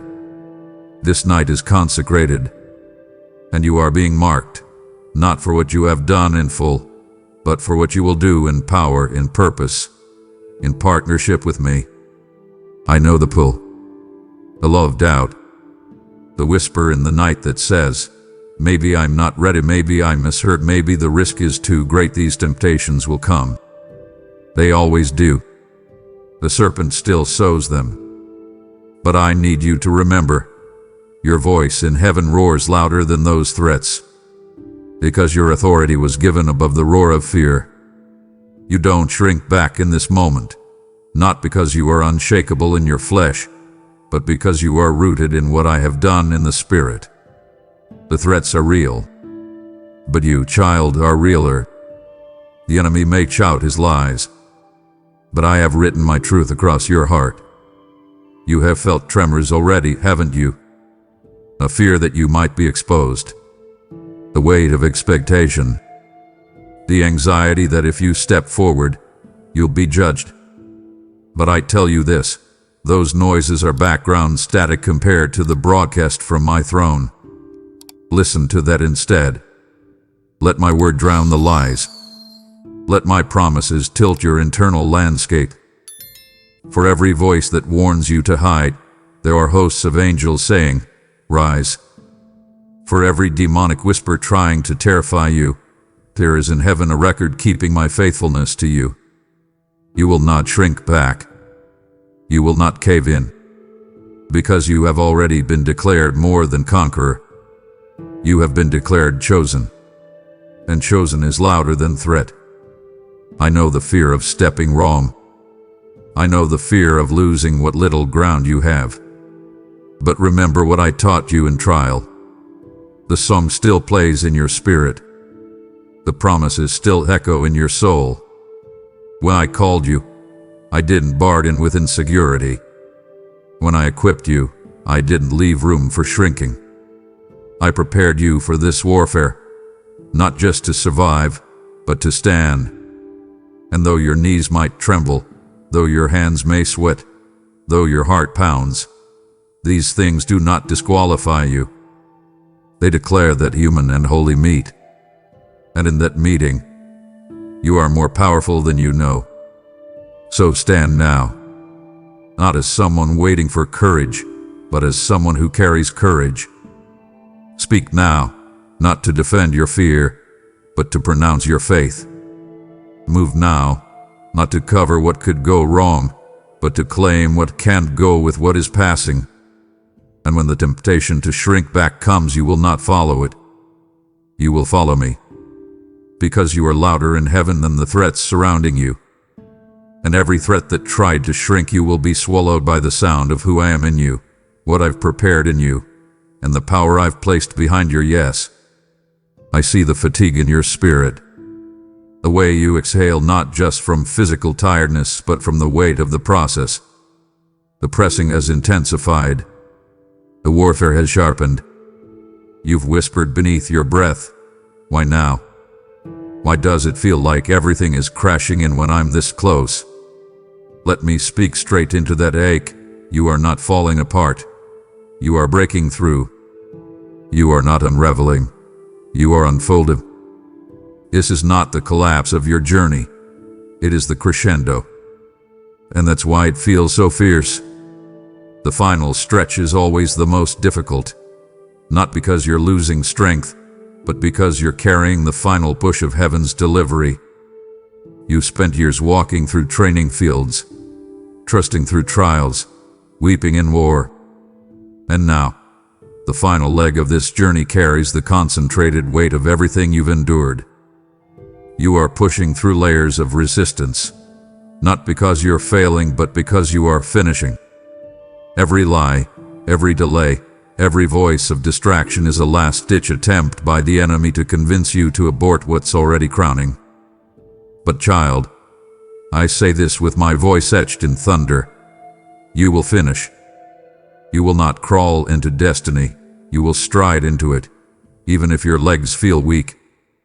Because your strength does not come from within your flesh, it comes from my spirit, which is actively flowing in you right now. There's a principle I must reveal to you. When heaven is closest to unveiling, hell is loudest in distraction. That's what you're feeling right now. The noise, the tension, the exhaustion. Don't mislabel it. This isn't your failure, it's your fulfillment. You are coming into a moment that moves everything, a moment where what you've carried in faith becomes sight. And it's heavy, yes, but not crushing. It's the weight of birth, the pull of purpose, the signal that the old is truly closing. Your tears right now aren't breakdown tears. They are birthing waters. And I am the midwife at your side, speaking over you the words I spoke to Lazarus. Come forth. Let the world doubt. Let fatigue whisper. Let the ache. But don't stop. Not now. Not when heaven is thundering your name. Not when the scroll is being unfolded with your new chapter. Not when the anointing has gathered this thick around your life. Not when angels have already been deployed for the doors ahead. You are not breaking. You are breaking through. And the proof of your maturity is that you kept walking even when every part of you wanted to lie down. And so I say, stand tall, warrior. Even if your hands tremble. Even if your voice cracks. Even if you feel the cost. You're finishing. You're finishing well. And your reward isn't just in the next season. It's already echoing through eternity. My beloved, for so long you've asked, why do I feel so different? Why do I never quite blend in? Why does it seem like I carry weight others don't even recognize? Let me answer you with the truth I etched into the foundation of your soul before your first breath. You were not born to blend in. You were designed to disrupt. Not to disrupt in anger, but to awaken what's dormant. Not to fit where it's comfortable, but to shift the places that have grown cold with compromise. You carry atmosphere-changing oil. You carry identity-breaking light. And that difference you've tried to hide. That's your divine distinction. That's what makes you dangerous to darkness. This world has never known what to do with the ones I've set apart. The ones who dream in dimensions, who weep in prayer when others sleep, who feel the tremors of heaven's heartbeat before a single thing shifts in the natural. You are one of those. You walk into rooms and feel the friction, not because you're broken, but because your very presence confronts what's out of alignment. You are a thermostat, not a thermometer. You don't reflect atmospheres, you reshape them. And I've kept you feeling different not to isolate you, but to insulate you, because your oil couldn't be diluted in familiar hands. Your call couldn't be softened to make others comfortable. I didn't design you to conform. I designed you to carry fire. You have a frequency that rattles apathy, a sound that cuts through superficial, a purity that unsettles the counterfeit. And that's why you felt misunderstood, even among those who claim to carry my name. But I want you to know, I see it. I celebrate it. I authored it. Your difference isn't a defect. It's a divine disruption. You don't need to dilute who you are to make others at ease. Your presence is meant to cause holy discomfort. You are meant to wake people from spiritual sleep. You are my echo in a silent room, my flame in places that have grown dim. You are not the problem. You are the proof that I still speak, still call, still commission. So stop apologizing for your depth. Stop tricking to keep others from feeling insecure. Stop trying to edit your roar. The difference in you is on purpose. I made you loud in the spirit because darkness needed something that wouldn't be ignored. I made you sensitive because strategy begins in sensing. I made you unexplainable because what you carry can't be contained in categories. You weren't meant to fit in, child. You were meant to stand out and send shockwaves. That's why I set you apart. That's why I've walked with you differently. And now, your difference will become the very thing I use to mark others for deliverance. I see the fatigue in your spirit. The way you exhale not just from physical tiredness, but from the weight of the process. The pressing has intensified. The warfare has sharpened. You've whispered beneath your breath, why now? Why does it feel like everything is crashing in when I'm this close? Let me speak straight into that ache. You are not falling apart. You are breaking through. You are not unraveling. You are unfolding. This is not the collapse of your journey. It is the crescendo. And that's why it feels so fierce. The final stretch is always the most difficult. Not because you're losing strength, but because you're carrying the final push of heaven's delivery. You've spent years walking through training fields, trusting through trials, weeping in war. And now, the final leg of this journey carries the concentrated weight of everything you've endured. You are pushing through layers of resistance, not because you're failing, but because you are finishing. Every lie, every delay, every voice of distraction is a last-ditch attempt by the enemy to convince you to abort what's already crowning. But child, I say this with my voice etched in thunder. You will finish. You will not crawl into destiny. You will stride into it, even if your legs feel weak. Because your strength does not come from within your flesh. It comes from my spirit, which is actively flowing in you right now. There's a principle I must reveal to you. When heaven is closest to unveiling, hell is loudest in distraction. That's what you're feeling right now. The noise, the tension, the exhaustion. Don't mislabel it. This isn't your failure. It's your fulfillment. You are coming into a moment that moves everything. A moment where what you've carried in faith becomes sight. And it's heavy, yes, but not crushing. It's the weight of birth, the pull of purpose, the signal that the old is truly closing. Your tears right now aren't breakdown tears. They are birthing waters. And I am the midwife at your side, speaking over you the words I spoke to Lazarus. Come forth. Let the world doubt. Let fatigue whisper. Let the ache. But don't stop. Not now. Not when heaven is thundering your name. Not when the scroll is being unfolded with your new chapter. Not when the anointing has gathered this thick around your life. Not when angels have already been deployed for the doors ahead. You are not breaking. You are breaking through. And the proof of your maturity is that you kept walking even when every part of you wanted to lie down. And so I say, stand tall, warrior. Even if your hands tremble. Even if your voice cracks. Even if you feel the cost. You're finishing. You're finishing well. And your reward isn't just in the next season. It's already echoing through eternity. My beloved, for so long you've asked, why do I feel so different? Why do I never quite blend in? Why does it seem like I carry weight others don't even recognize? Let me answer you with the truth I etched into the foundation of your soul before your first breath. You were not born to blend in. You were designed to disrupt. Not to disrupt in anger, but to awaken what's dormant. Not to fit where it's comfortable, but to shift the places that have grown cold with compromise. You carry atmosphere-changing oil. You carry identity-breaking light. And that difference you've tried to hide, that's your divine distinction. That's what makes you dangerous to darkness.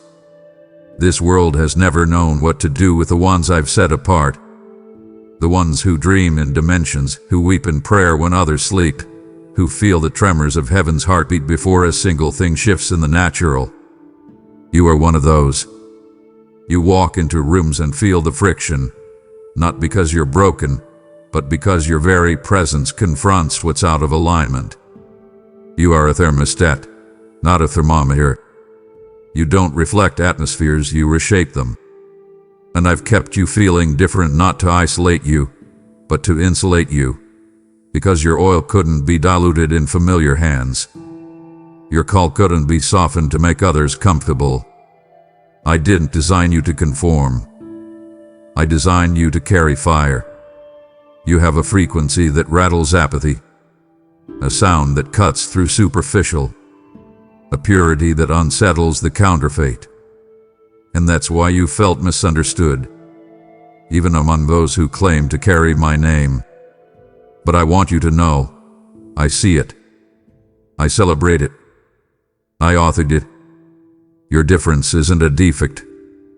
It's a divine disruption. You don't need to dilute who you are to make others at ease.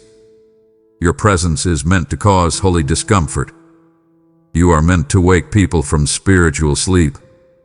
You are my echo in a silent room, my flame in places that have grown dim. You are not the problem. You are the proof that I still speak, still call, still commission. So stop apologizing for your depth. Stop shrinking to keep others from feeling insecure. Stop trying to edit your roar. The difference in you is on purpose. I made you loud in the spirit because darkness needed something that wouldn't be ignored. I made you sensitive because strategy begins in sensing. I made you unexplainable because what you carry can't be contained in categories. You weren't meant to fit in, child. You were meant to stand out and send shockwaves. That's why I set you apart. That's why I've walked with you differently. And now, your difference will become the very thing I use to mark others for deliverance. My child, for so long you thought this was the end of a long journey. You looked around at the empty spaces, the fading memories, the things and people that no longer stand beside you, and you wept. Is this how it ends? But I tell you this with all of heaven watching. This is not an ending. It is a coronation. You are not walking into a finish line. You are walking into a throne room moment. I've watched your quiet loyalty, your trembling faith, your refusal to bow to bitterness, even when bitterness felt easier. And now I crown you, not in gold or worldly glory, but in divine recognition. You wear the proof of my process. The oil that drips from your heart is the mark of my royal bloodline in you. You see, coronation in my kingdom does not always come with trumpets and crowns. Often, it comes in the stillness after storms. It comes in the ache of midnight obedience. It comes when no one is clapping but you're still kneeling. That's when I say, this one is ready. You are that one. The one who said yes when it cost you comfort. The one who carried vision in the dark. The one who worshipped without understanding. And because of that, I am not just blessing you. I am enthroning you in spiritual authority. Do you understand what that means? It means your prayers carry jurisdiction now. Your presence shifts the very fabric of rooms. You don't just carry calling. You carry command, not over people, but over spiritual climates. You are no longer who you were. That version of you has fulfilled its purpose. And now, a new name is being whispered over you in the spirit. A name marked by maturity, marked by might, marked by meekness. I crown you not because you demanded it, but because you were faithful without needing it. I crown you because you bled with grace. You bore my burdens without making it about you. You cried in silence and still served in public. You wept in pain but kept pouring oil. That is why I elevate you, not to a pedestal, but to a position of spiritual rule, a throne forged in surrender, a mantle lined with mercy. So do not grieve this transition. It is not death, it is divine enthronement. You are not being stripped, you are being sealed. The weight you feel is the robe being laid across your shoulders. The tremor in your spirit is the sound of coronation bells in heaven. Angels are surrounding you, not to rescue, but to recognize. You have passed the test. You have worn the wilderness well. And now, as heaven records it, you are not just entering a new chapter. You are becoming one. A living testimony. A walking scroll. A crowned intercessor, called to reign not for fame, but for freedom. Yours and theirs. If you feel the fire stirring, then act on it. This word is not just yours to consume, it's yours to carry forward. When you give, you partner with me in prophecy. Your seed becomes manna to those starving for hope. This message, this battle cry, is not meant to stop here.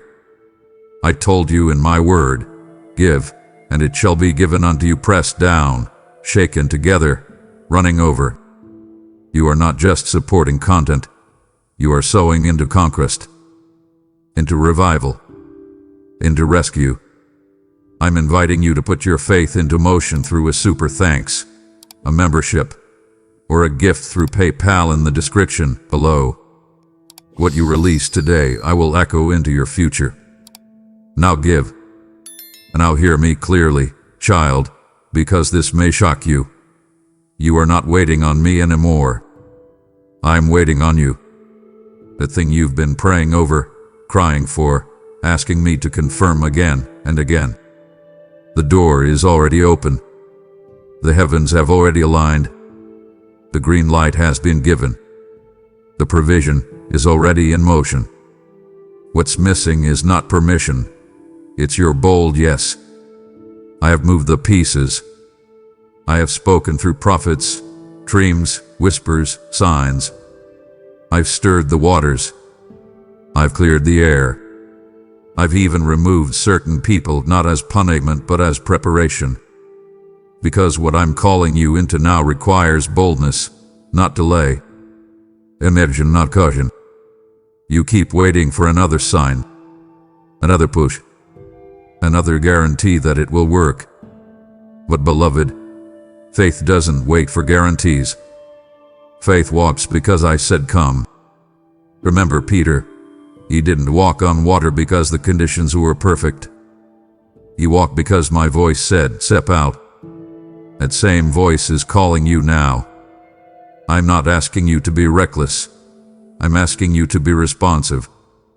You've matured too much to stay in holding patterns. You've outgrown this waiting room. The moment you feared you weren't ready for is the one I've already placed your name on. But it won't activate until your yes becomes action. Don't confuse caution with wisdom. There's a difference. Wisdom is grounded in faith. Caution, when driven by fear, becomes disobedience dressed in hesitation. And I love you too much to let you linger here. That stirring in your belly, that discomfort in the place where you settled, it's me. Shaking the nest, disturbing the false peace. Because boldness is the only language the next level responds to. You don't need a new word. You need to move on the word I already gave you. What you see as risk, I see as requirement. Your leap is the trigger for the floodgates I've held back until now. So let this be the moment you stop calling delay divine when it's actually disobedience in disguise. Not because you were rebellious, but because fear wore a religious mask. I tear that mask off now. I shatter that lie. You are not fragile. You are not behind. You are not unqualified. You are not too late. The moment is already ripe. The room is already set. I'm waiting, not to punish but to partner. Because the miracle is no longer in your imagination. It's standing right in front of your yes. Will you step?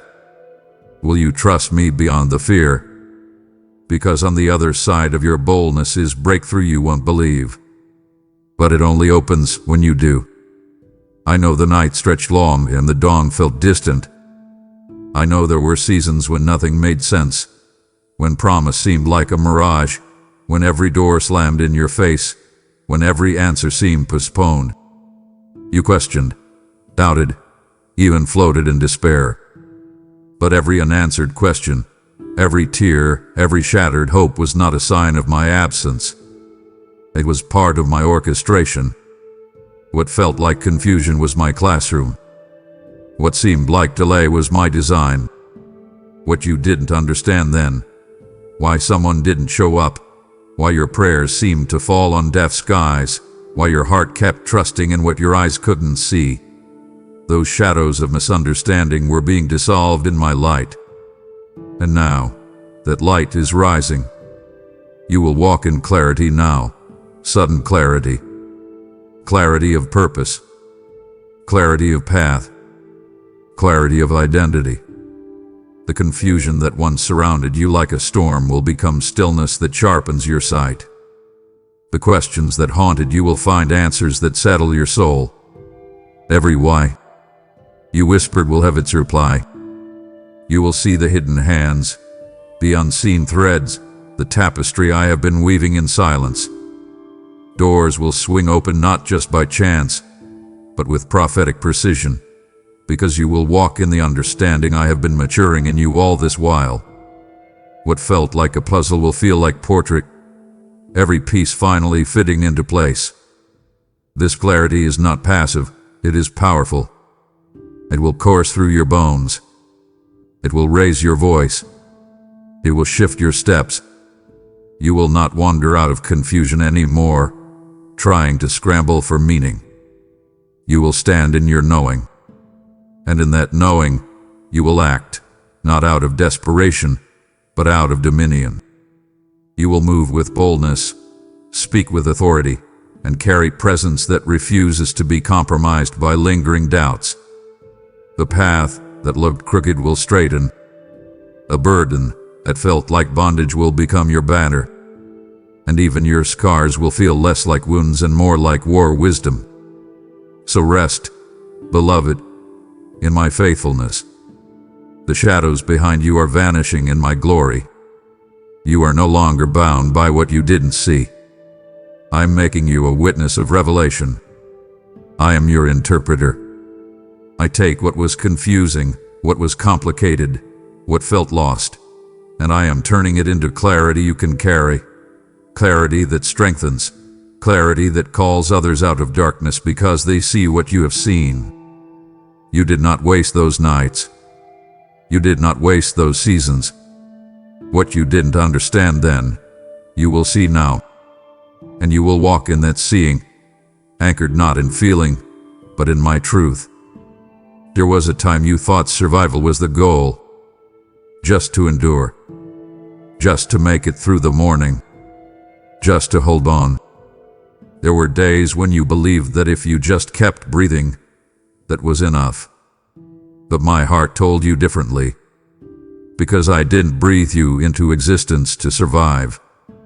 I breathed you into existence to reign.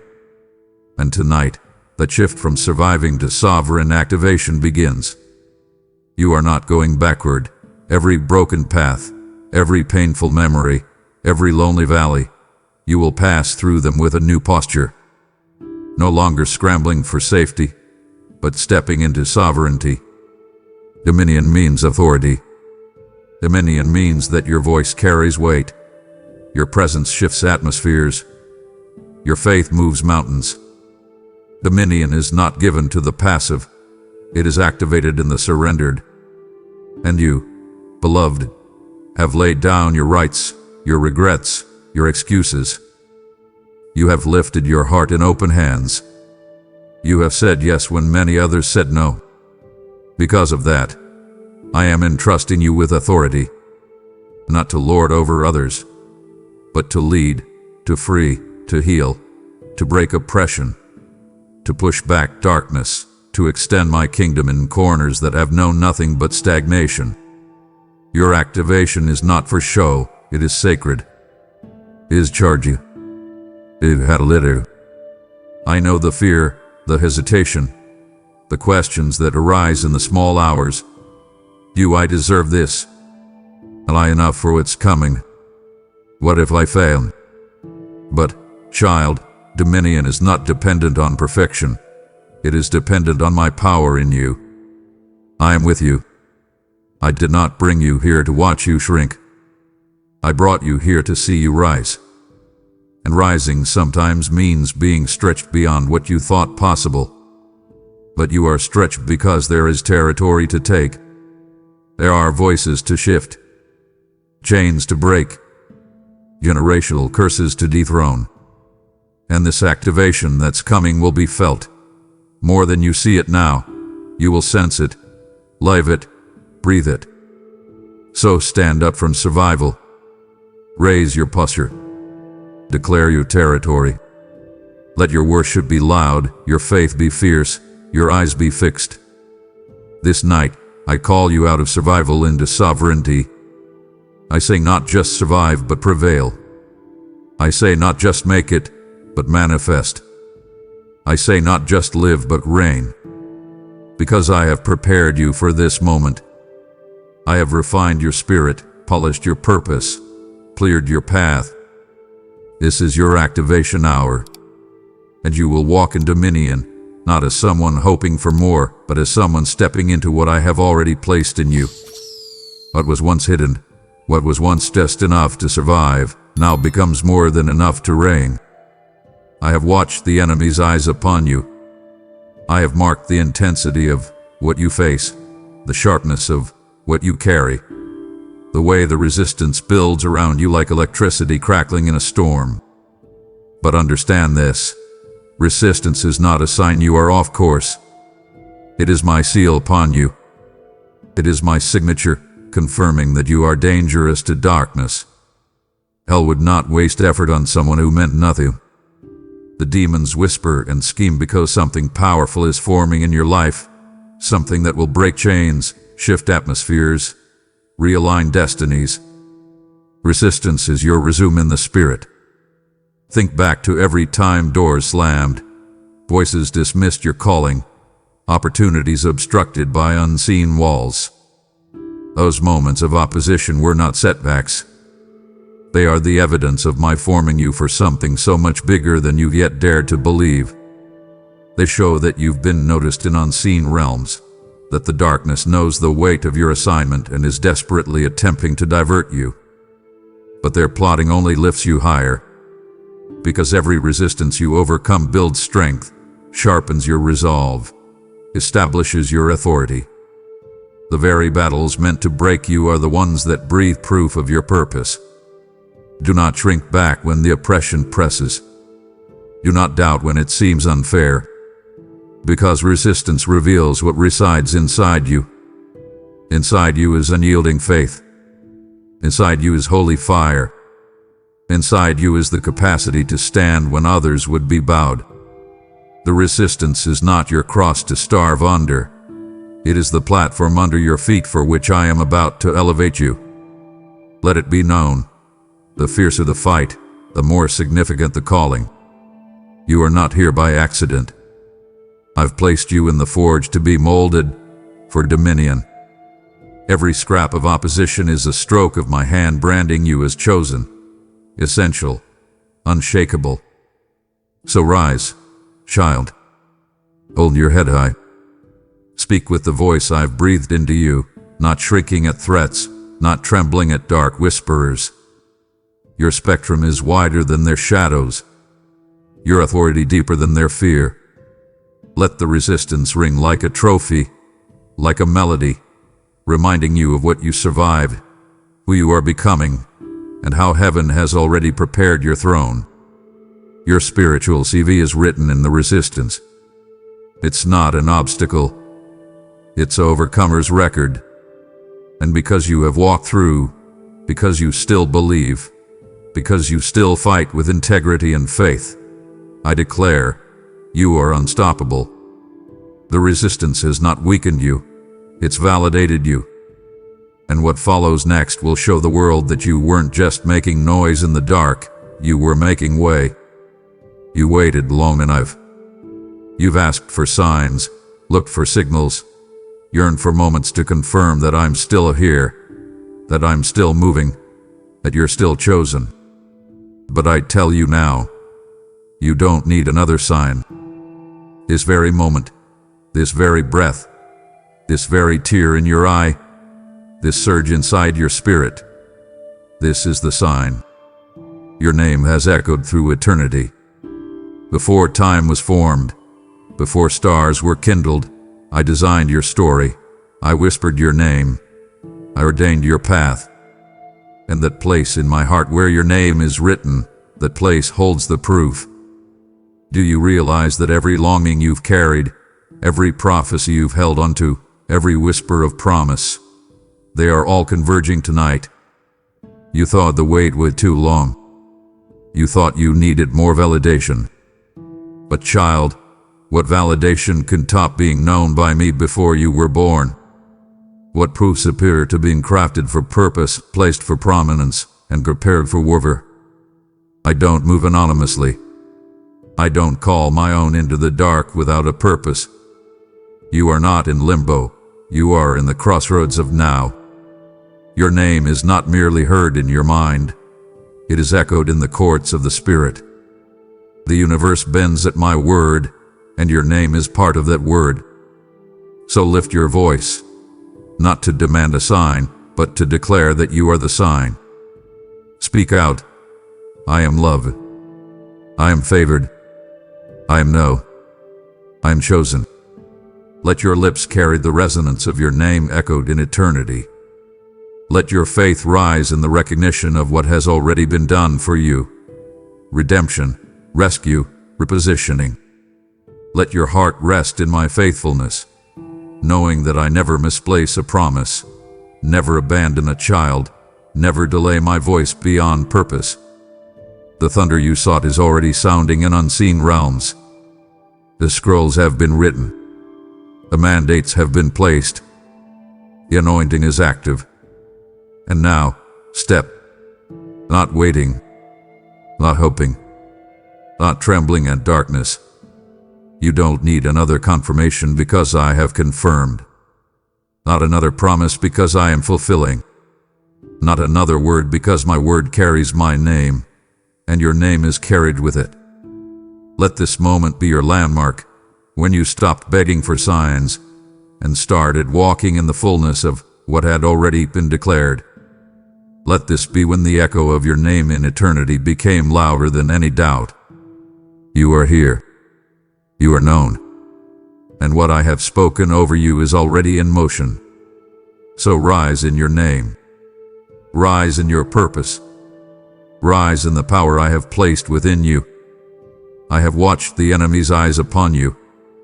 I have marked the intensity of what you face, the sharpness of what you carry, the way the resistance builds around you like electricity crackling in a storm. But understand this, resistance is not a sign you are off course. It is my seal upon you. It is my signature, confirming that you are dangerous to darkness. Hell would not waste effort on someone who meant nothing. The demons whisper and scheme because something powerful is forming in your life, something that will break chains, shift atmospheres, realign destinies. Resistance is your resume in the Spirit. Think back to every time doors slammed, voices dismissed your calling, opportunities obstructed by unseen walls. Those moments of opposition were not setbacks. They are the evidence of my forming you for something so much bigger than you've yet dared to believe. They show that you've been noticed in unseen realms, that the darkness knows the weight of your assignment and is desperately attempting to divert you. But their plotting only lifts you higher, because every resistance you overcome builds strength, sharpens your resolve, establishes your authority. The very battles meant to break you are the ones that breathe proof of your purpose. Do not shrink back when the oppression presses. Do not doubt when it seems unfair, because resistance reveals what resides inside you. Inside you is unyielding faith. Inside you is holy fire. Inside you is the capacity to stand when others would be bowed. The resistance is not your cross to starve under. It is the platform under your feet for which I am about to elevate you. Let it be known. The fiercer the fight, the more significant the calling. You are not here by accident. I've placed you in the forge to be molded for dominion. Every scrap of opposition is a stroke of my hand branding you as chosen, essential, unshakable. So rise, child. Hold your head high. Speak with the voice I've breathed into you, not shrinking at threats, not trembling at dark whisperers. Your spectrum is wider than their shadows, your authority deeper than their fear. Let the resistance ring like a trophy, like a melody, reminding you of what you survived, who you are becoming, and how heaven has already prepared your throne. Your spiritual CV is written in the resistance. It's not an obstacle. It's a overcomer's record. And because you have walked through, because you still believe, because you still fight with integrity and faith, I declare, you are unstoppable. The resistance has not weakened you, it's validated you. And what follows next will show the world that you weren't just making noise in the dark, you were making way. You waited long enough. You've asked for signs, looked for signals, yearned for moments to confirm that I'm still here, that I'm still moving, that you're still chosen. But I tell you now, you don't need another sign. This very moment, this very breath, this very tear in your eye, this surge inside your spirit, this is the sign. Your name has echoed through eternity. Before time was formed, before stars were kindled, I designed your story. I whispered your name. I ordained your path. And that place in my heart where your name is written, that place holds the proof. Do you realize that every longing you've carried, every prophecy you've held onto, every whisper of promise, they are all converging tonight? You thought the wait was too long. You thought you needed more validation. But child, what validation could top being known by me before you were born? What proof superior to being crafted for purpose, placed for prominence, and prepared for warfare? I don't move anonymously. I don't call my own into the dark without a purpose. You are not in limbo. You are in the crossroads of now. Your name is not merely heard in your mind. It is echoed in the courts of the Spirit. The universe bends at my word, and your name is part of that word. So lift your voice, not to demand a sign, but to declare that you are the sign. Speak out, I am loved. I am favored. I am known. I am chosen. Let your lips carry the resonance of your name echoed in eternity. Let your faith rise in the recognition of what has already been done for you. Redemption, rescue, repositioning. Let your heart rest in my faithfulness, knowing that I never misplace a promise, never abandon a child, never delay my voice beyond purpose. The thunder you sought is already sounding in unseen realms. The scrolls have been written. The mandates have been placed. The anointing is active. And now, step. Not waiting, not hoping, not trembling in darkness. You don't need another confirmation because I have confirmed. Not another promise because I'm fulfilling. Not another word because my word carries my name, and your name is carried with it. Let this moment be your landmark, when you stopped begging for signs and started walking in the fullness of what had already been declared.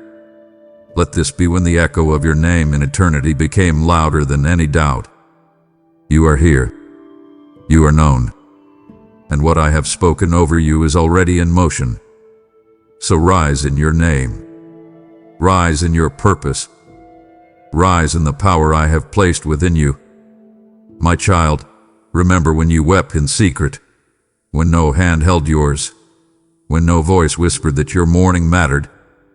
In the darkness you felt exposed, small, alone. Yet I saw, I heard, I collected every tear, not to hold them against you, but to refine you, to sanctify you, and to make something holy of what was broken. You believed even when your heart cracked. You worshipped even when your voice trembled. You trusted even when all evidence pointed to despair. Those tears were not wasted. They were the raw currency of your continuing faith. And now, they are being transmuted into oil, a holy, fragrant, hallowed oil for your new mantle. Oil in my kingdom is never superficial. It is never symbolic without substance. It marks one's calling. It is the sign of consecration, of healing, of empowerment. And the oil I poured into your tears now saturates your spirit. It's being poured around your neck, sliding over your shoulders, settling in your bones, forming a mantle that no poverty of hope can steal. At once with your overflow of sorrows, now the overflow of my glory. The mantle you wear now is not earned by pomp, but given in purity, not dressed by pretense, but drenched in authenticity.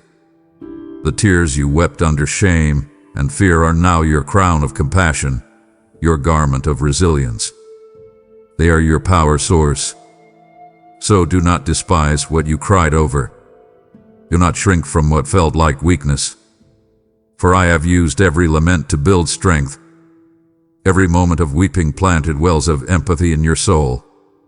Every groan birthed your capacity to comfort others. Those places you thought were scars too ugly to show, they are now places of oil, places where healing flows. When you wear this mantle, you will not pretend to be whole. You will embody that which has been made whole through my kindness and my keeping. And as you walk in it, others will rest beneath the fragrance of what you once bled through, finding hope in the oil of your testimony. The weight of your sorrow is now the weight of your weapon. The softness of your tears now the strength of your song. And I, your Father, declare, your voice will ring with oil. Your prayers will pour healing.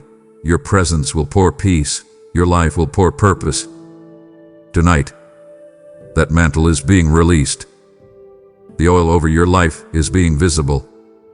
Let the fringe of that garment brush against hearts that thought nothing could save them. Wear it not in fear, but in boldness.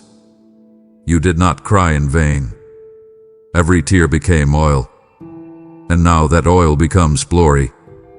I know you have petitions, longings of the heart, whispered prayers in the night, dreams of breakthrough, visions of change.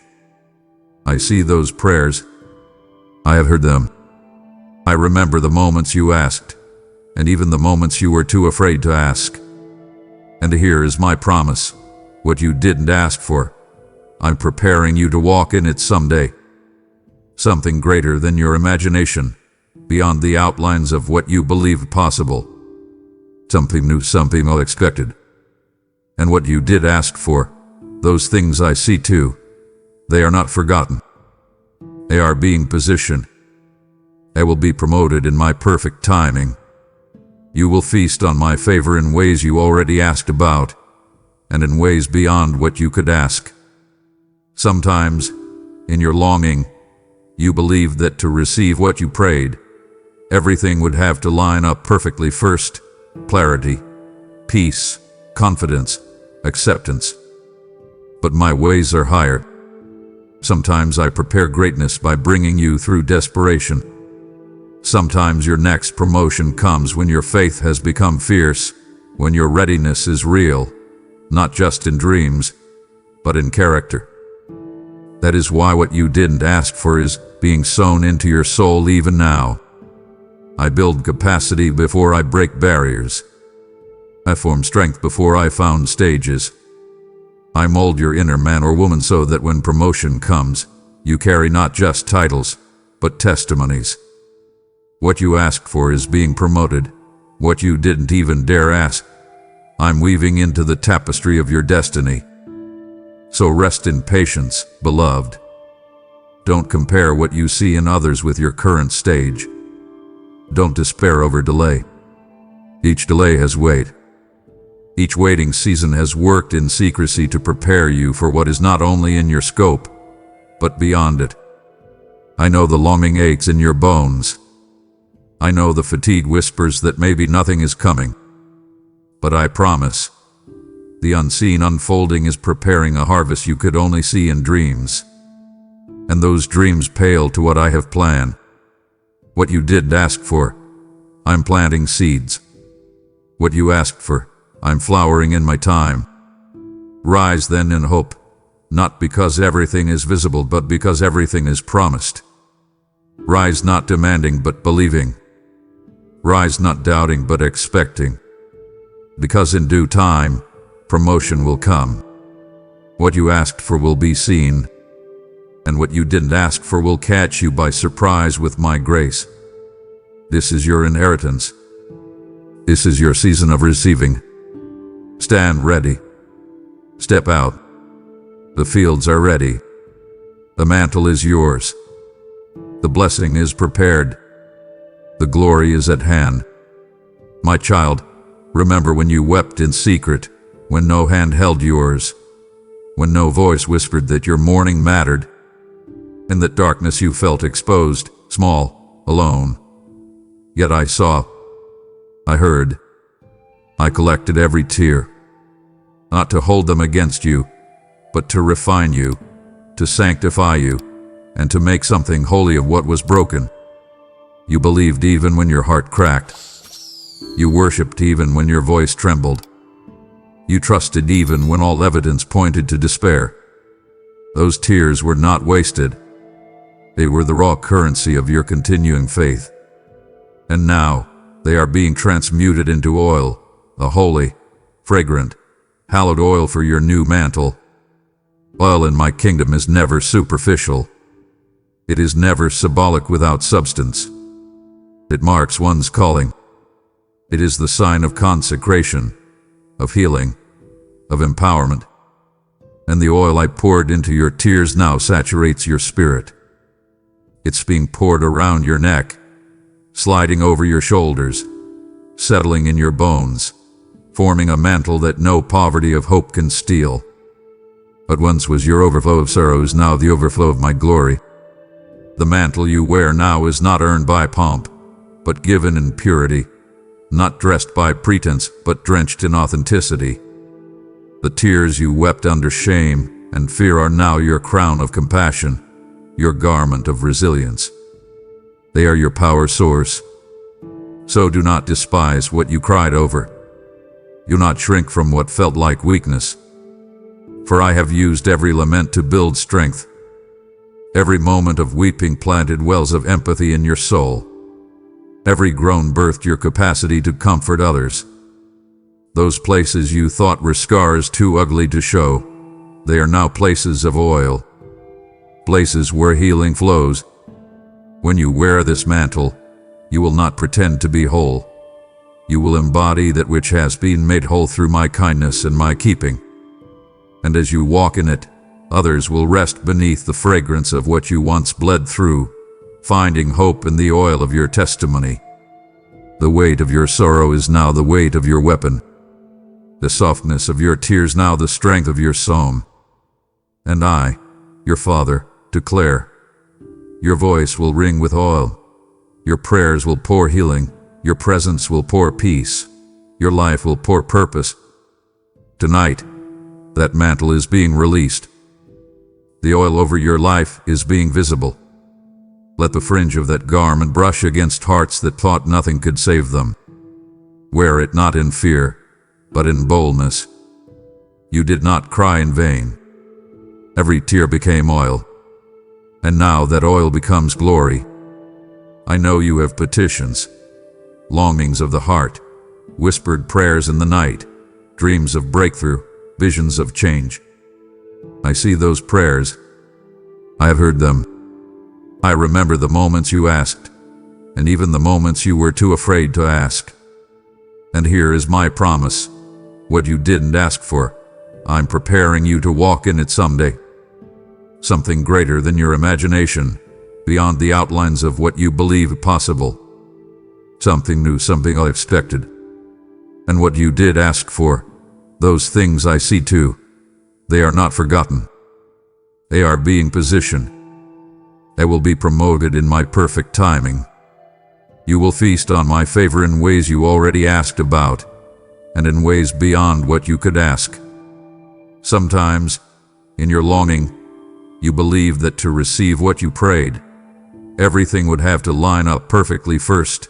Clarity, peace, confidence, acceptance. But my ways are higher.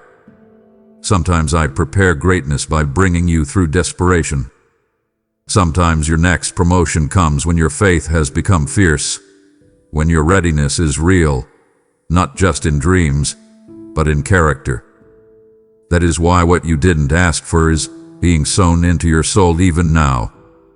I build capacity before I break barriers. I form strength before I found stages. I mold your inner man or woman so that when promotion comes, you carry not just titles, but testimonies. What you asked for is being promoted, what you didn't even dare ask. I'm weaving into the tapestry of your destiny. So rest in patience, beloved. Don't compare what you see in others with your current stage. Don't despair over delay. Each delay has weight. Each waiting season has worked in secrecy to prepare you for what is not only in your scope, but beyond it. I know the longing aches in your bones. I know the fatigue whispers that maybe nothing is coming. But I promise, the unseen unfolding is preparing a harvest you could only see in dreams. And those dreams pale to what I have planned. What you didn't ask for, I'm planting seeds. What you asked for, I'm flowering in my time. Rise then in hope, not because everything is visible, but because everything is promised. Rise not demanding, but believing. Rise not doubting, but expecting. Because in due time, promotion will come. What you asked for will be seen, and what you didn't ask for will catch you by surprise with my grace. This is your inheritance. This is your season of receiving. Stand ready. Step out. The fields are ready. The mantle is yours. The blessing is prepared. The glory is at hand. My child, rise and hear me. This is the dawn of a warfare that isn't meant to tear you apart, but to tear off the coverings that kept you from knowing who you truly are. I have built you in secret, in the unseen places, behind closed doors, through trials no one else saw. The sieges, the storms, the nights of waiting, these were not the end. They were the forges, the secret workshops where I molded your spirit, tempered your mind, and sharpened the steel of your faith. Now, with each clash and conflict you step into, my intention is not to wound you, but to reveal the warrior I have forged. And oh, how near that revelation is. You believed for deliverance. You've hoped for breakthrough. You've endured the unseen better than many could in daylight. But now I need you to see, the battle is not to prove your worth. The battle is to display what my worth has already done in you. The scars you carry, they are not just reminders of what shattered. They are signets of what survived. The tears you shed in the shadows, the prayers you whispered in weakness, the song of your heart when even your lips couldn't sing, all of it is being used to build something fierce within you, a warrior's heart. Not arrogant, not swollen in vanity, but brave, resilient, aligned with my voice. I fixed on my throne. Don't fear the fight. Don't shrink even if the wind seems too cold. The resistance that comes with revealing is natural. The expose is never safe. But I have surrounded the battlefield with angels. I have equipped your hands with weapons seasoned in righteousness. Every doubt that surfaces, every lash of shame, every shadow of fear, these are the last attempts of darkness to contain what it cannot contain. You. I see the eagle in your spirit, the batter in your soul, the roar in your bones. I have built you to fly, child. The battle begins, yes, but it begins to make manifest the warrior I hid in the darkness. Now rise. Stand. Let the clash come. Let the storm rush. But do not be shaken. For with each strike, your identity crystallizes. With each trial, your courage illumines. With each moment of pressure, my glory floods what was once fearful. The warrior I built in secret is now walking out. Not in stealth, but in sovereignty. Not for fear of what you carry, but because of what you are. Warrior. Beloved. Chosen. Crowned. This night, the revelation of your battle marks the revelation of your victory. Let the world see, you are the one I have been making ready. You've just heard it. You've been found ready. And readiness requires release. When you give to this word, you don't just sustain a message, you fuel a mission that reaches the weary, the broken, the warrior in hiding. I declare this: those who sow in tears will reap in joy, and your offering today will ripple into breakthrough. Every dollar, every act of generosity through super thanks, membership, or PayPal is a seed of oil, a cup of living water, a trumpet of victory sounding into someone else's night. This is not a casual invitation. It's a divine appointment. Respond to me now. The battle is bigger than you, but your seed moves heaven. Now, child, seal this moment. If this word found you in the fire, in the silence, or in the stretch, declare it. I want you to write in the comments, "I've passed. I'm ready." The real battle starts tonight. Let every demon know you're no longer afraid of what's coming. You've been built for it. This is your public yes, your spiritual line in the sand, your prophetic declaration that you're not shrinking, you're stepping in. Don't scroll past this moment. Engage it. Speak it, type it, claim it, and watch heaven echo back. And as your words ring out, stop. Right where you are, just stop. Cease the hurried pace of your soul, the frantic race in your mind that replays yesterday's arguments and rehearses tomorrow's anxieties. I am calling you to a sacred halt. Listen to me. That constant pressure you feel, the weight on your chest when you think about your job, the unspoken tensions simmering within your family, I see it all. I feel it with you. That isn't from me. Let the echoes of what you've passed through, both the victories and the defeats, fall silent before me now. The promotion you fought so hard for, the one that still leaves you feeling empty, let it fade. The mistake from last week that you keep turning over in your mind, the one that whispers you are not good enough, it has no voice here, in my presence.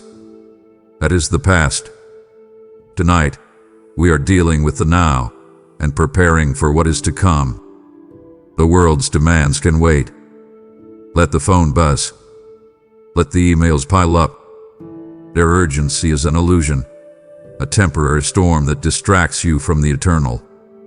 Your Creator, the one who knows the number of hairs on your head and the secret dreams you've never spoken aloud, requests an audience with you. This isn't a suggestion. It is a divine summons. Tonight is not an end. It is not just another weary conclusion to a long day. Look at me. This is a consecrated beginning, a threshold you must cross with intention, for the real battle starts tonight.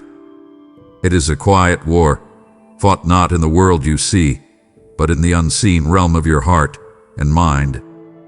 And you must be ready. So bring me your everything.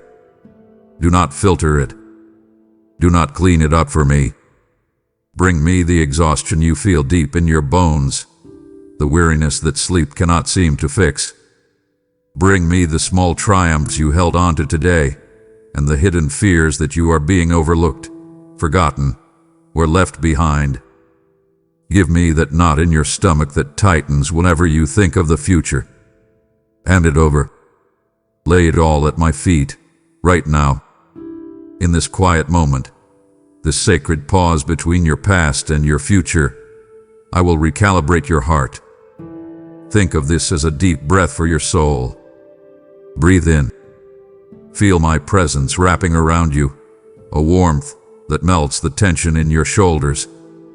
Breathe out and release the noise, the striving, the desperate need to control what was never yours to hold. In this stillness, I am tuning your spirit to hear my frequency alone. I am preparing you, my beloved, for the battle that begins when the world outside grows dark and the whispers inside grow loud. Be still and know that I am God, and I am with you. My child, now that you are still before me, let us look back for a moment, not to dwell there, but to understand. I have witnessed every step, every tear, every stumble on the path you have walked to arrive at this very night. Nothing was wasted. Do you remember that season you felt you were in a wilderness, utterly alone, when your prayers seemed to bounce off the ceiling? I was there, teaching you endurance when you thought you were simply surviving. I was the hidden stream that kept your spirit from drying up completely. That period of financial uncertainty that kept you awake night after night, forcing you to your knees in desperation. You thought it was a punishment, but I was stripping away your trust in money and teaching you to depend solely on me, your provider. The skills you learned in that difficult project at work, the patience you gained while dealing with that challenging person, the strength that grew in your heart after that painful loss, I ordained them all. They were not accidents. They were lessons in a curriculum designed just for you. Every person you have met, even the ones who wounded you, was part of the preparation. The friend who betrayed you taught you the depth of my faithfulness. The mentor who encouraged you showed you a glimpse of my fatherly heart. Every book you read, every conversation that sparked a new understanding, every moment of sudden clarity was my hand guiding you, equipping you. You think you passed those tests by your own grit, by your own resilience. But it was my grace that was the bedrock beneath your feet, holding you steady when the ground shook. It was my strength perfected in your weakness, my whispers of hope that kept you from giving up entirely. Do not look back on your history with shame or regret. Do not dismiss it as a series of random, painful events. Instead, I want you to see it as I see it, the carefully laid foundation upon which we will now build. Every single trial was a stone. Every lesson was the mortar. You have endured because I have sustained you. You have learned because I have taught you. You possess a unique strength, forged in the specific fires you have walked through, and it is this exact strength that you will need for the battle that begins tonight. See it now. Recognize that I have wasted nothing in your life. It has all been for this. My beloved, you must now understand the nature of the war. This is why I have called you to stop everything else.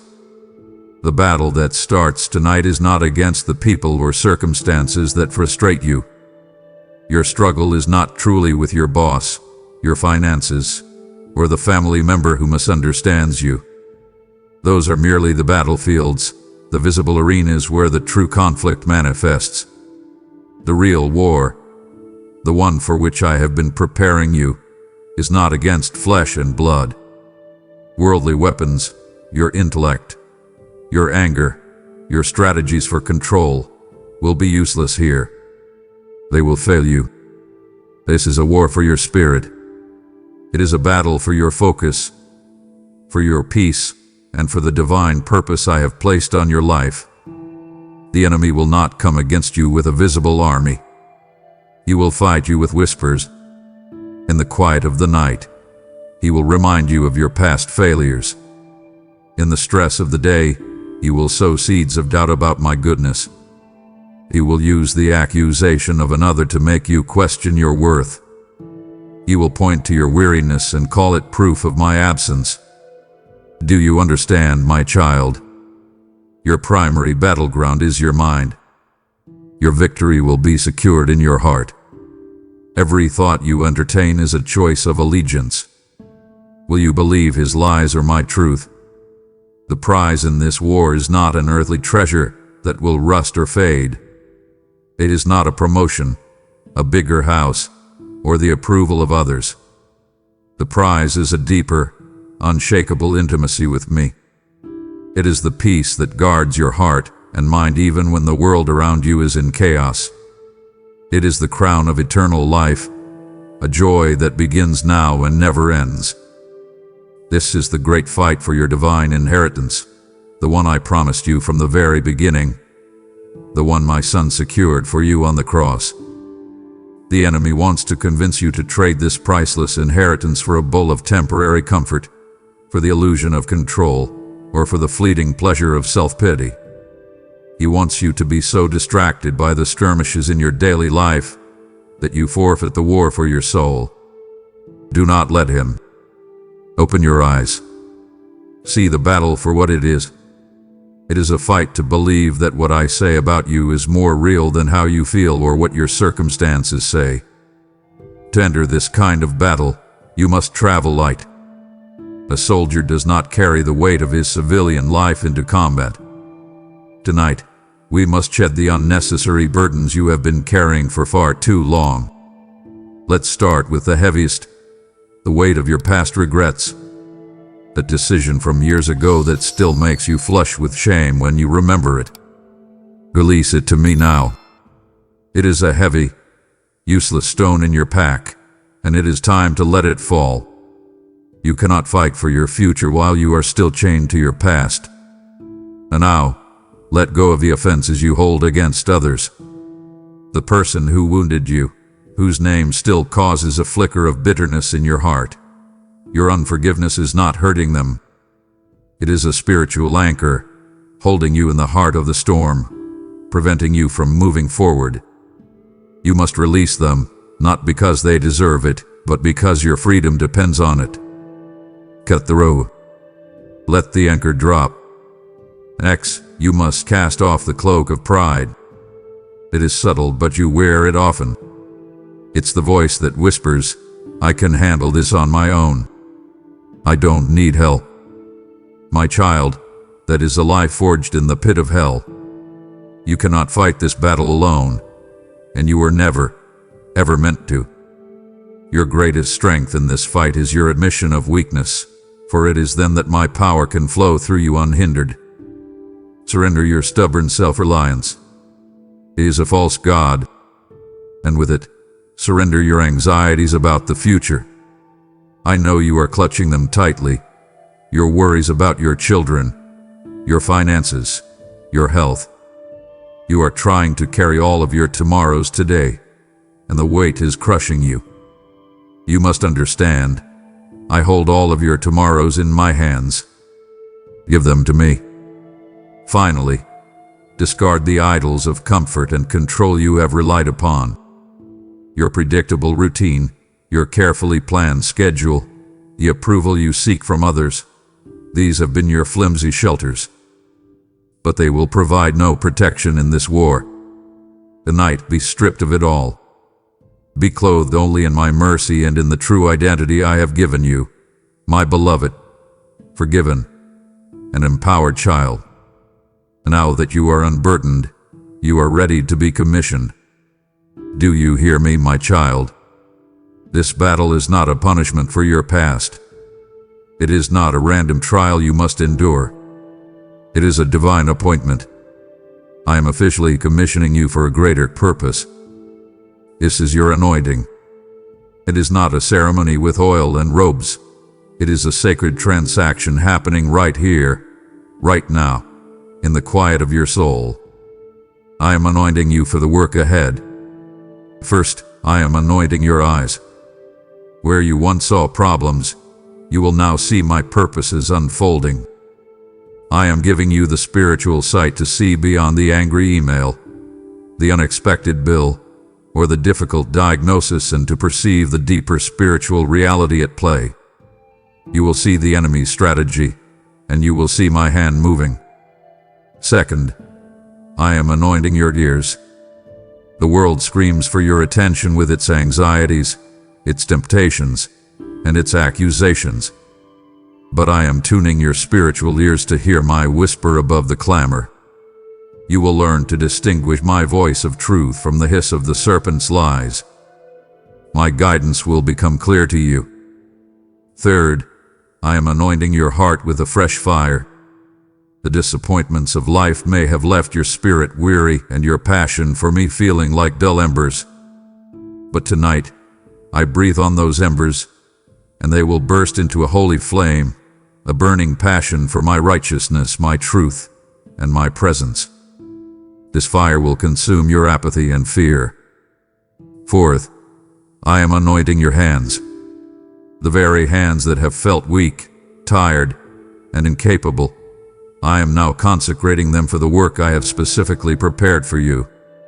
The next encouraging word you type, the next meal you prepare for your family, the next task you complete at your job. When done for me, these acts will carry a new weight, a new power. This is not something you have earned. It is a gift of my grace for the battle ahead. Open your heart now. Receive this consecration, for it sets you apart. The trial has become your training ground. The battle is now your holy commission. You are no longer just a survivor. You are my anointed warrior. I have just anointed you for this war. My hands are still upon you. Would you stand up and walk away now, in the middle of your own commissioning? Do not grieve my spirit by treating this holy moment as common. I have only just begun to show you how to fight. With this new commission, you must receive your armor. And the first piece I give you is for the place where the first assault will land. The battle always begins in your mind. Therefore, you must fortify it. You must gird it with what is real, with what is true. This begins by actively rejecting the lies the enemy has been whispering to you for years. The thought that tells you, you are not smart enough for this challenge. That is a lie. The feeling that says, you are completely alone in this struggle. That is a lie. The deep, aching fear that you've made too many mistakes and I have surely forgotten you. That, my child, is his most ancient and venomous lie. You must stop being a passive recipient of these thoughts. You must rise up and call them what they are, lies from the father of lies. Your defense is my word, not as a book of suggestions, but as the ultimate standard of reality. When your feelings scream that you are worthless, my unchanging truth declares that you are my masterpiece, created with purpose and loved beyond measure. When circumstances suggest that you are defeated, my word promises that you can do all things through me, for I will give you strength. This is not a passive exercise. I command you to take my promises and make them the very framework of your thoughts. Recite them when you wake up. Speak them aloud in your car. Meditate on them when you feel fear creeping in. Do this until my truth becomes more real to you than the air you breathe. This is how you build a fortress within your mind. Let this truth, the truth of who I am and the truth of who you are in me, be your helmet. It will protect your mind from the constant, targeted blows of accusation and doubt. And from this place of protection, you will learn to take every single thought captive.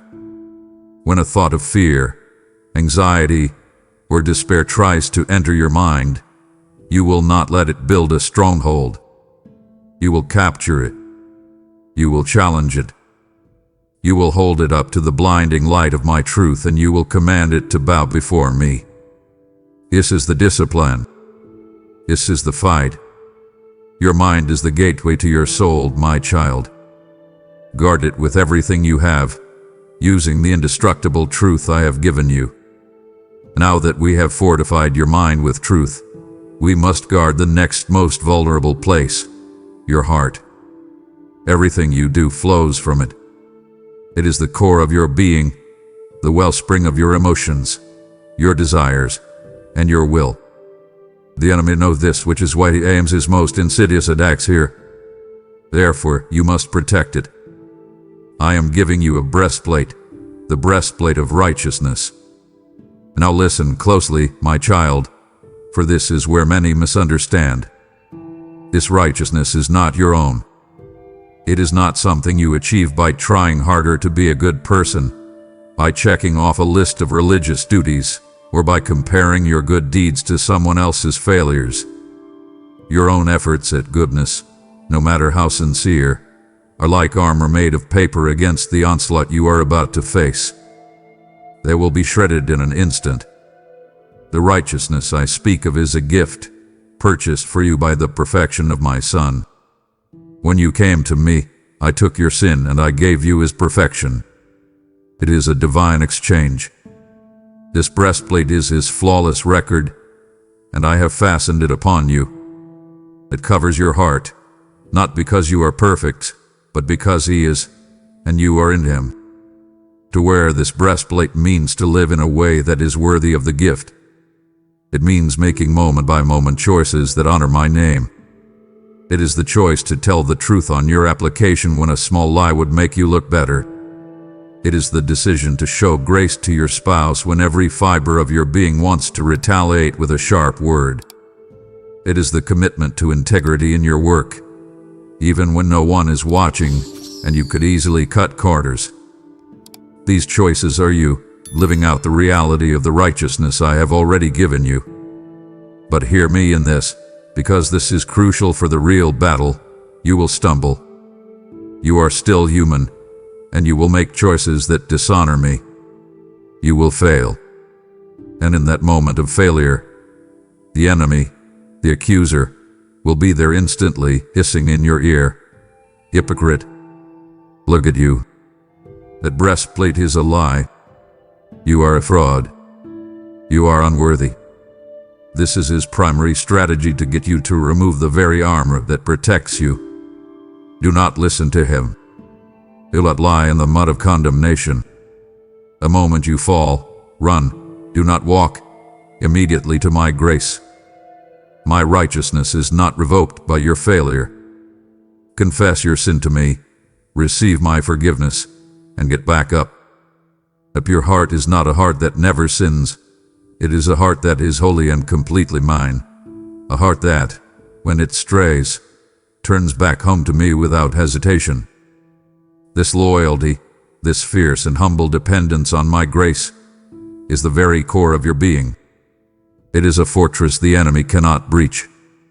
With your mind guarded by truth and your heart protected by a righteousness that is not your own, you are now ready to stand your ground. But the path of this battle is often treacherous and uneven. The enemy will attempt to make the ground beneath you shift, to create chaos and instability to make you lose your footing. That is why you must shod your feet. You must be fitted with the readiness that comes from the gospel of peace. This peace is your spiritual footing. It is the firm, solid ground that will not crumble beneath you, no matter how fiercely the battle rages or how violently the earth seems to shake around you. This is not a call to be passive or to avoid conflict. No, this peace is the very foundation that enables you to stand firm in the conflict. It is the deep, settled assurance in your soul that because of what my Son has done, your ultimate outcome is secure. You are at peace with me, your Creator, and therefore you can face war with the world, the flesh, and the devil. This peace makes you ready. Ready for what? Ready at all times to give a reason for the hope that is within you. When your workplace is consumed by panic over budget cuts, your unshakable calm will be a testament. Your colleagues drowning in anxiety will look at you and wonder, how are you not falling apart? And your readiness to explain that your stability is not found in your job security, but in your sovereign God, that is a powerful act of warfare against the kingdom of chaos. You carry my peace not just for your own benefit, but as a weapon that disrupts the enemy's atmosphere of fear wherever you go. But you must understand the nature of this peace. The world offers a fragile version, a temporary absence of trouble that is entirely dependent on your circumstances being perfect. That is not the peace I give you. I give you my peace, an internal, supernatural calm that can and will exist right in the middle of the storm. It is my tangible presence, anchoring your soul when the waves of life crash over you. To walk with confidence. Do not hesitate. Know that every step you take, even the ones that feel uncertain, is ordered by me. You are not wandering aimlessly through this battle. You are walking a path I have laid, and where your feet tread, you bring the disruptive, stabilizing, and life-giving reality of my kingdom. Stand firm. You are standing on solid ground, ready for action. Now, prepare yourself for the direct assault. The enemy will not allow you to stand in peace for long. He's a marksman, and he will launch his fiery arrows, aimed with precision at the insecurities of your heart. Understand what these arrows are. They are not made of wood and steel. They are burning thoughts, injected into your mind with venomous intent. An arrow of doubt will strike. Did God really say He would provide? Look at your bank account. An arrow of despair will fly. This sickness will never leave. This broken relationship will never mend. You will be stuck like this forever. You will fire arrows of temptation, designed perfectly to appeal to your deepest weaknesses and oldest wounds. These are not random negative thoughts. They are strategic, flaming projectiles designed to ignite fear, to paralyze your spirit, and to make you question everything you know to be true about me. Your only defense against this specific type of onslaught is the unyielding shield of faith. This is a piece of armor you must consciously and actively raise. Faith is not simply a vague hope that things will work out. It is not you squeezing your eyes shut and wishing for the best. Faith is your complete, unwavering trust in who I am, in my character, my goodness, my power, and my promises, even when, and especially when, you cannot see the way forward. When the arrow of fear is flying toward your heart, you raise the shield by choosing to trust my sovereignty over the evidence of your senses. How do you activate this shield? How do you strengthen it? You raise it by remembering. The battle for your future is often won by remembering my faithfulness in your past. I command you now, remember. Remember that financial crisis from years ago when you thought you were finished, and I made a way where there was no way. Remember that time you prayed for a breakthrough, and it felt like silence, only to look back later and see how I was protecting you from something you couldn't see. Remember my goodness. Every single memory of my past faithfulness adds another indestructible layer to your shield. Its effectiveness depends entirely on where you are looking.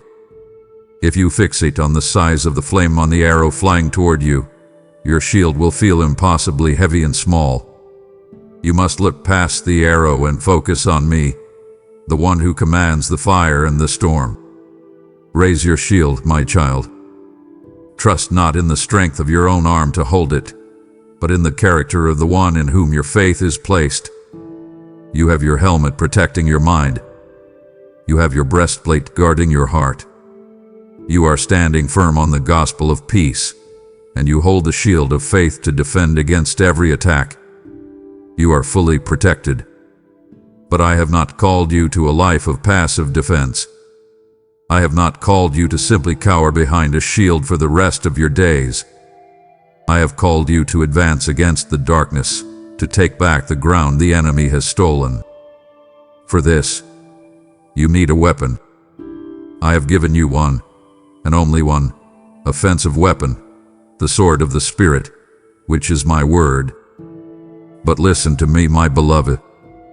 This weapon is utterly useless to you if it remains on a shelf.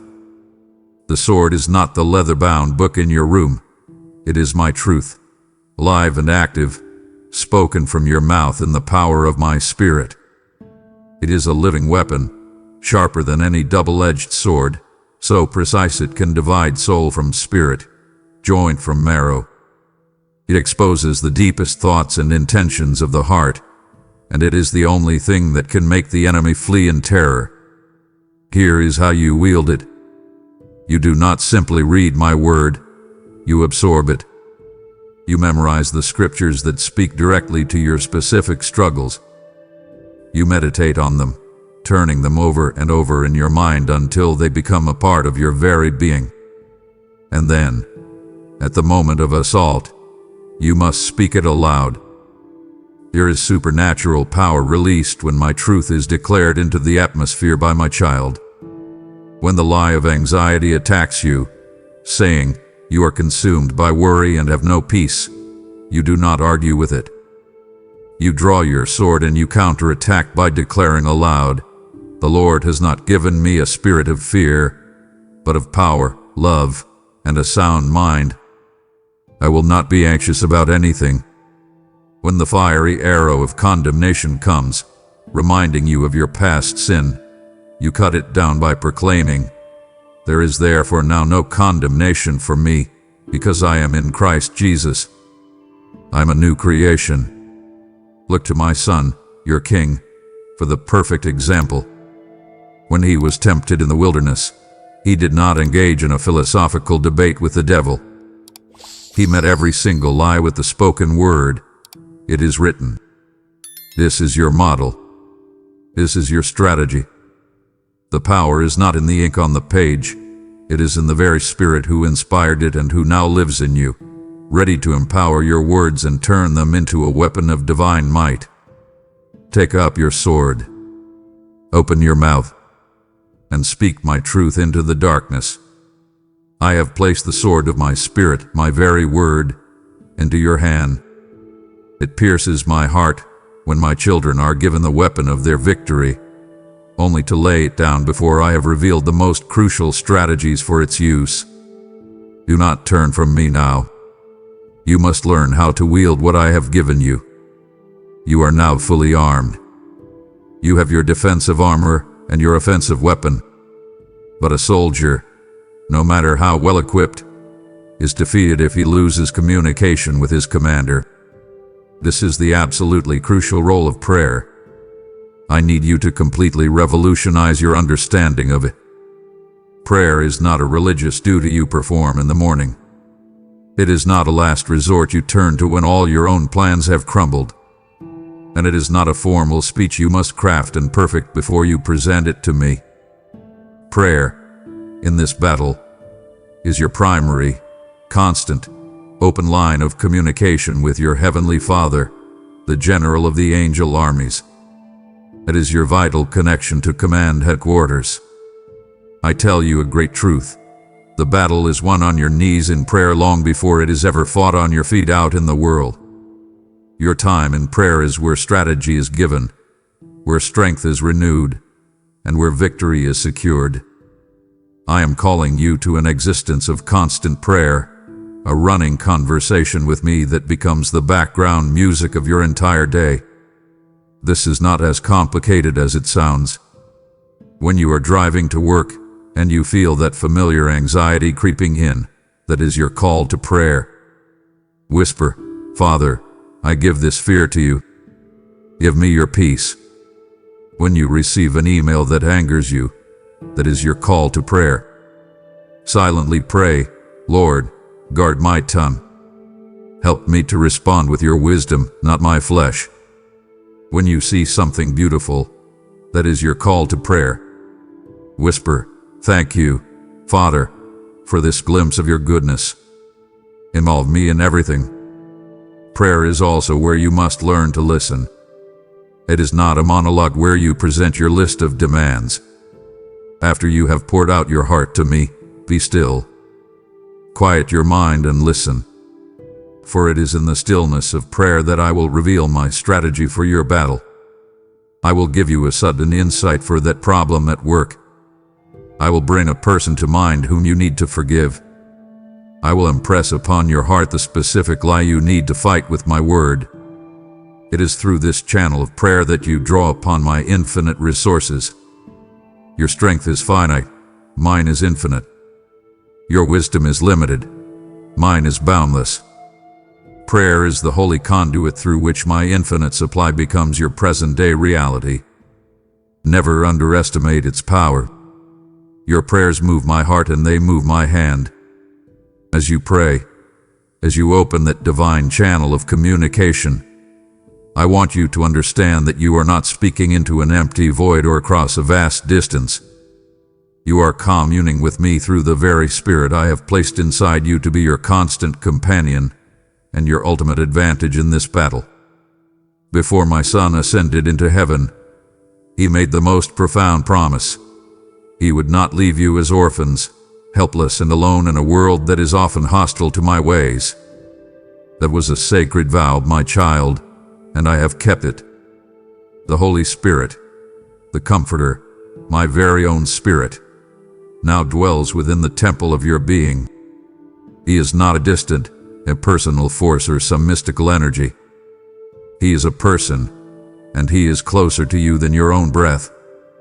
His presence within you is the seal of my ownership, the unbreakable guarantee that you are mine forever, and that nothing, absolutely nothing, can snatch you from my hand. You are never alone.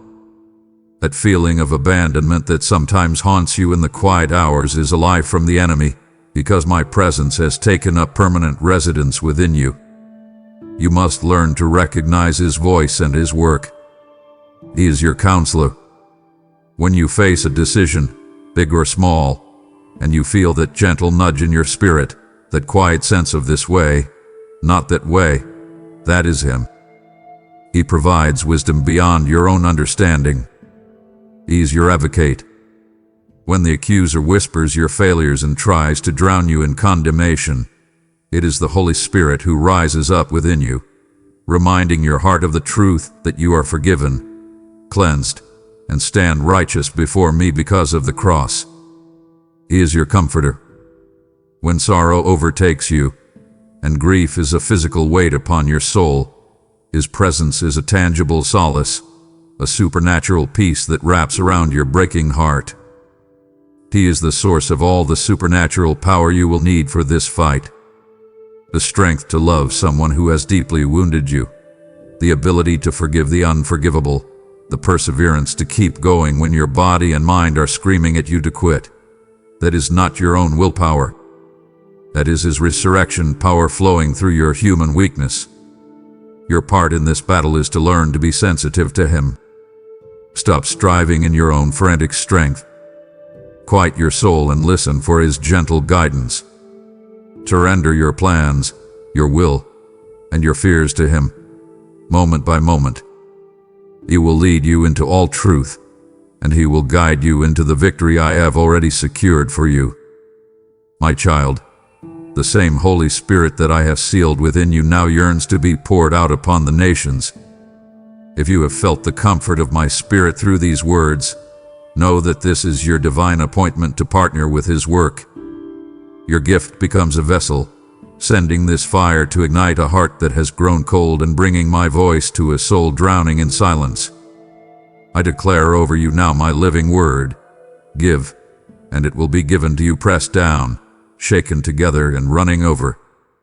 Your support is the oil that keeps this lamp burning, shining my truth into the loneliest corners of the earth. For every soul your seed of faith reaches, I will release a double portion of my Spirit's power over your life. Do not delay this sacred act. Sow into this good ground now through Super Thanks membership, or the PayPal link you see in the description. The Spirit I have given you does not just connect you vertically to me. He connects you horizontally to all who are mine. And you must understand this. The battle I have called you to is not meant for a lone soldier. The image of a solitary hero fighting against all odds may be appealing to the world, but it is a foolish and dangerous strategy in my kingdom. One of the enemy's primary and most effective tactics is to isolate you. He will whisper lies to convince you to withdraw. No one really understands what you're going through. You'll just be a burden if you share your struggles. You've been hurt by believers before. It's safer to keep your guard up and handle this alone. My child, that is a trap designed to lead you into defeat. A soldier separated from his platoon is an easy target. Do I fall for it? I have given you a family, a global, eternal family of believers. They are imperfect. They are messy. They will sometimes disappoint you, just as you will sometimes disappoint them. But they are my divine provision for you in this war, and you forsake them at your own peril. You must fight for this fellowship. This means having the humility to seek the wisdom of a brother or sister who has walked a path of greater trial than your own. It means learning to bear one another's burdens. When you see another believer buckling under the weight of their battle, you are to come alongside them and help them carry that load through prayer, encouragement, and practical help. And Just as importantly, when your own knees are about to give way, you must have the courage to be vulnerable and allow others to help carry yours. This requires immense bravery, but it is a weapon of profound power. Find one or two trusted allies in this war, and make a covenant to be honest with each other. Confess your specific struggles, your hidden fear, your recurring temptation, the doubt that plagues you. Drag these things out of the darkness of your secret thoughts and into the light of fellowship. Secrecy is the petri dish where the enemy's lies multiply. The light of confession and shared prayer disinfects those wounds and robs the enemy of his power. Remember my word, a cord of 3 strands is not easily broken. You, another believer, and my spirit woven together in honest fellowship, that is a force that can withstand the greatest of pressures. Do not try to fight alone. It is a form of pride I cannot bless. Reach out. Connect. Stand together. As you learn to stand together with your brothers and sisters, armed and ready for battle, there is another powerful strategy I want to teach you. It is a force that not only strengthens your own heart, but also actively shifts the spiritual atmosphere around you. It is the weapon of worship and the strategy of thanksgiving. Please understand, worship is so much more than the songs you sing for 20 minutes on a Sunday morning. True worship is a strategic, spiritual declaration of truth in the face of a lie. When your circumstances are screaming that you are defeated, that I am distant, that your problems are insurmountable, and you choose in that moment to lift your voice and declare my goodness, my power, and my unwavering faithfulness, you are engaging in high-level spiritual warfare. You are actively shifting your focus from the overwhelming size of your giant to the infinite greatness of your God. Fear and anxiety simply cannot coexist in a heart that is authentically worshiping me. One will always drive out the other. Then, you must learn to wield the power of thanksgiving. This is a profound act of faith that demoralizes the enemy. Even before you see the answer to your prayer, before the healing has fully manifested, before the financial provision has arrived, you begin to thank me for the victory. You thank me for my promises, which are more real than your problems. This act sends a shockwave into the spiritual realm. It is a declaration of your absolute trust in my character over your present reality. It confounds the enemy. A grateful heart, my child, is immune to his poisons of discontent, self-pity, and despair. Gratitude is the divine antidote. When you feel the darkness of discouragement closing in, I command you to begin recounting your blessings. Start small. Thank me for the breath in your lungs. Thank me for the roof over your head. Thank me for one person who loves you. As you begin to speak your gratitude, a light turns on in your soul that the darkness cannot extinguish. Your praise is not just a sound. It is a weapon that confuses and silences the accuser. When my servants Paul and Silas were in the deepest, darkest part of a Roman prison, beaten and chained, they began to sing praises to me. And what happened? The very foundations of the prison shook, the doors flew open, and everyone's chains came loose. Your worship has that same chain-breaking, foundation-shaking power, because the same Spirit who was with them is now living in you. You are fighting. You are standing firm in fellowship. You are worshiping. But even the most valiant and successful soldier will eventually collapse if he does not understand the rhythm of rest. A weary soldier is an ineffective soldier, and an exhausted warrior is a vulnerable one. In this battle, I am calling you to a type of rest that the world cannot comprehend and that your own striving spirit will resist. Listen to me. The rest I command is not merely the absence of activity. It is not just about getting 8 hours of sleep or taking a vacation. The divine rest required for this battle is a confident, active, and profound trust in my sovereignty.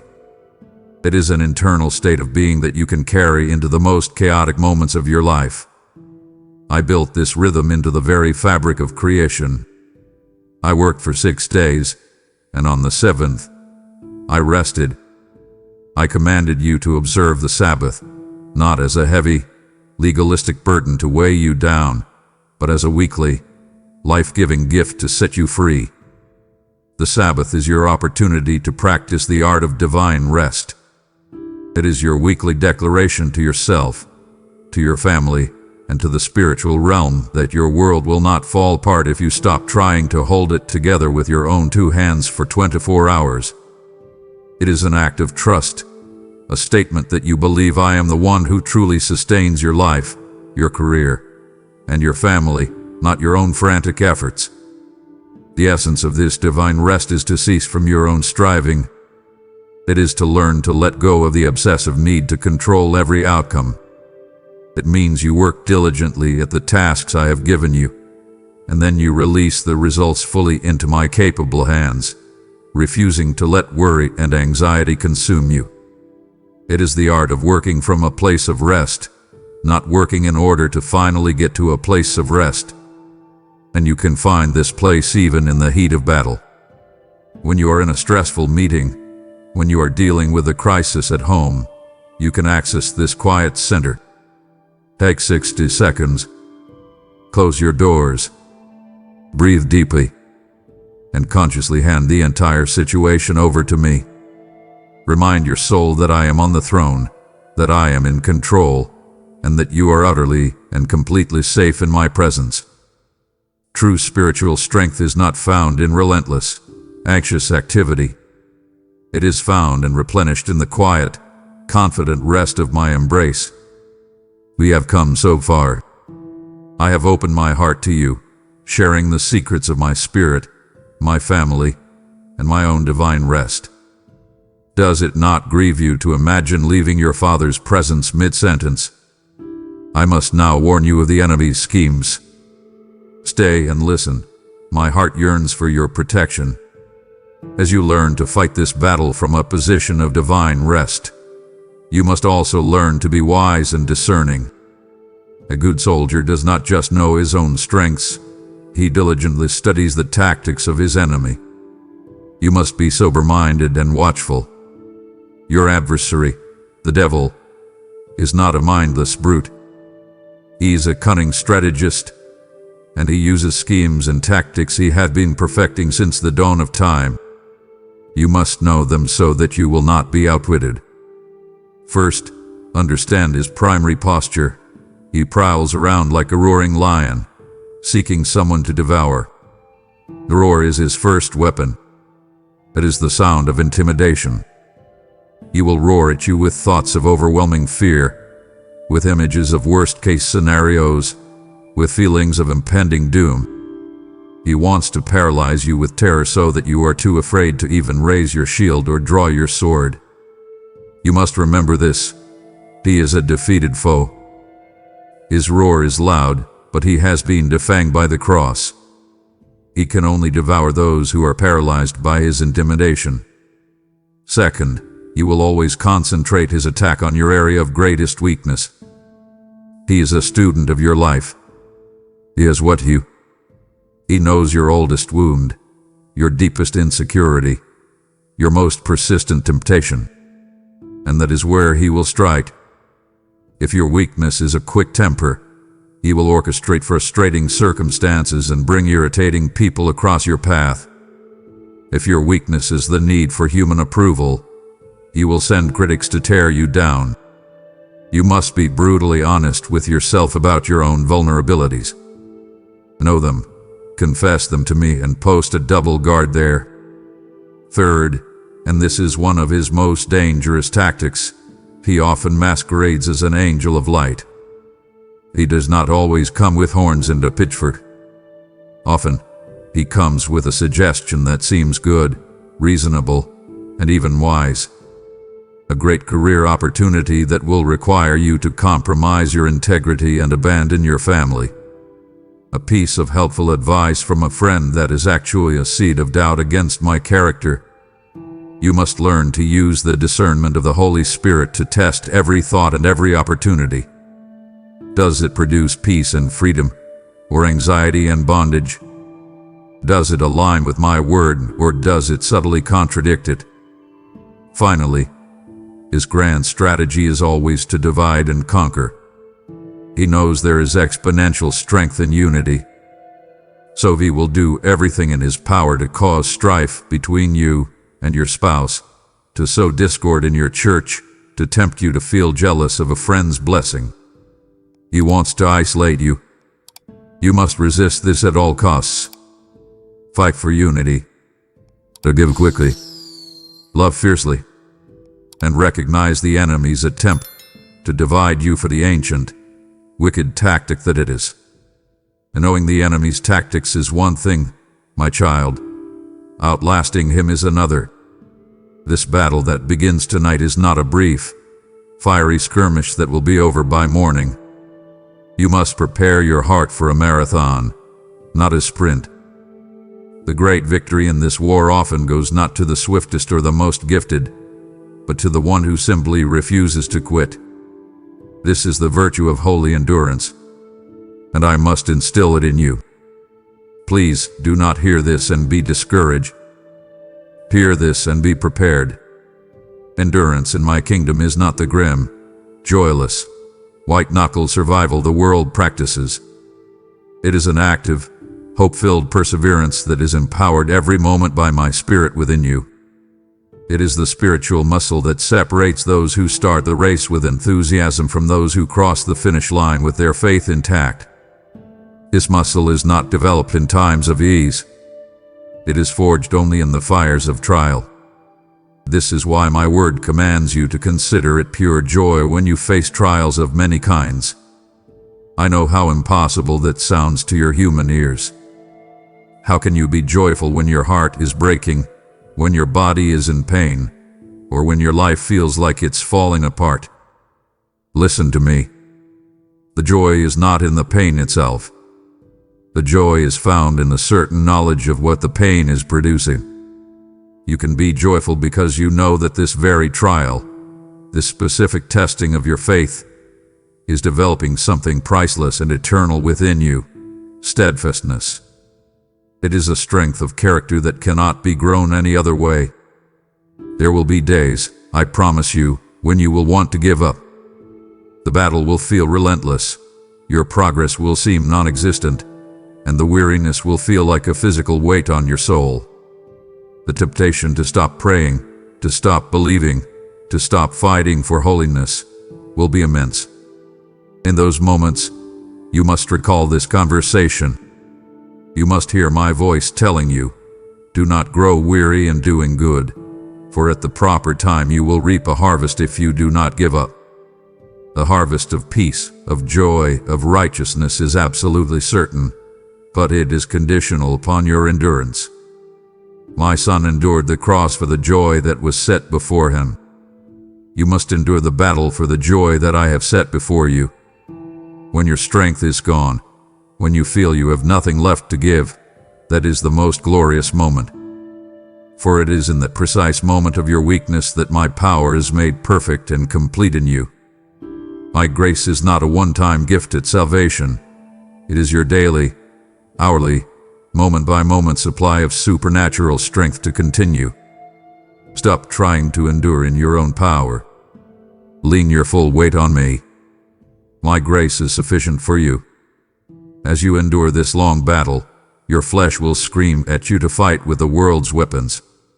When you are attacked, you will want to attack back. When you are slandered, you will want to defend your reputation. When you are wronged, you will crave justice and vindication. But I am calling you to lay down those crude and ineffective weapons and to take up one that is so powerful, so counterintuitive, and so alien to the kingdom of darkness that it baffles and defeats the enemy every single time. It is the ultimate weapon: sacrificial love. The entire kingdom of your adversary operates on a currency of pride, selfishness, accusation, and hatred. My kingdom operates on the opposite currency: humility, self-sacrifice, grace, and love. When you choose to use my weapon on his battlefield, it creates a spiritual short circuit. It is a reality he cannot compute and a force he cannot overcome. My command to love your enemies and pray for those who persecute you is not a pleasant suggestion for a peaceful day. It is a direct, strategic order of engagement for the heart of the battle. Think of the person who has wounded you most deeply, the colleague who sabotaged your project, the family member who betrayed your trust. Your flesh and the enemy want you to harbor bitterness, to rehearse the offense, to build a case against them in your mind. But I command you to do the unthinkable. Go into your quiet place, speak their name to me, and pray for their blessing. Pray for their well-being. This act is a violent assault against the enemy's plan. His goal was to plant a root of bitterness in your heart that would poison every part of your life. By choosing to pray for them, you not only uproot that bitterness, but you unleash my power into the situation. Putting the interests of others above your own is a direct attack on the enemy's pride-filled domain. When you choose to humbly serve someone with no thought of what you will get in return, you become a conduit of my presence. Nothing confuses and repels the forces of darkness more than a pure, undeserved act of love. When you respond to an insult with a gentle answer, when you meet accusation with forgiveness, when you counter selfishness with generosity, you are demonstrating the very character of my Son. You are proving that my love is infinitely more powerful than all the hatred in the world. This is not weakness, my child. This is your greatest strength. This kind of sacrificial love, this level of holy endurance, is utterly impossible if your heart is divided. To fight this battle effectively, to wield these spiritual weapons with precision, your focus must become singular.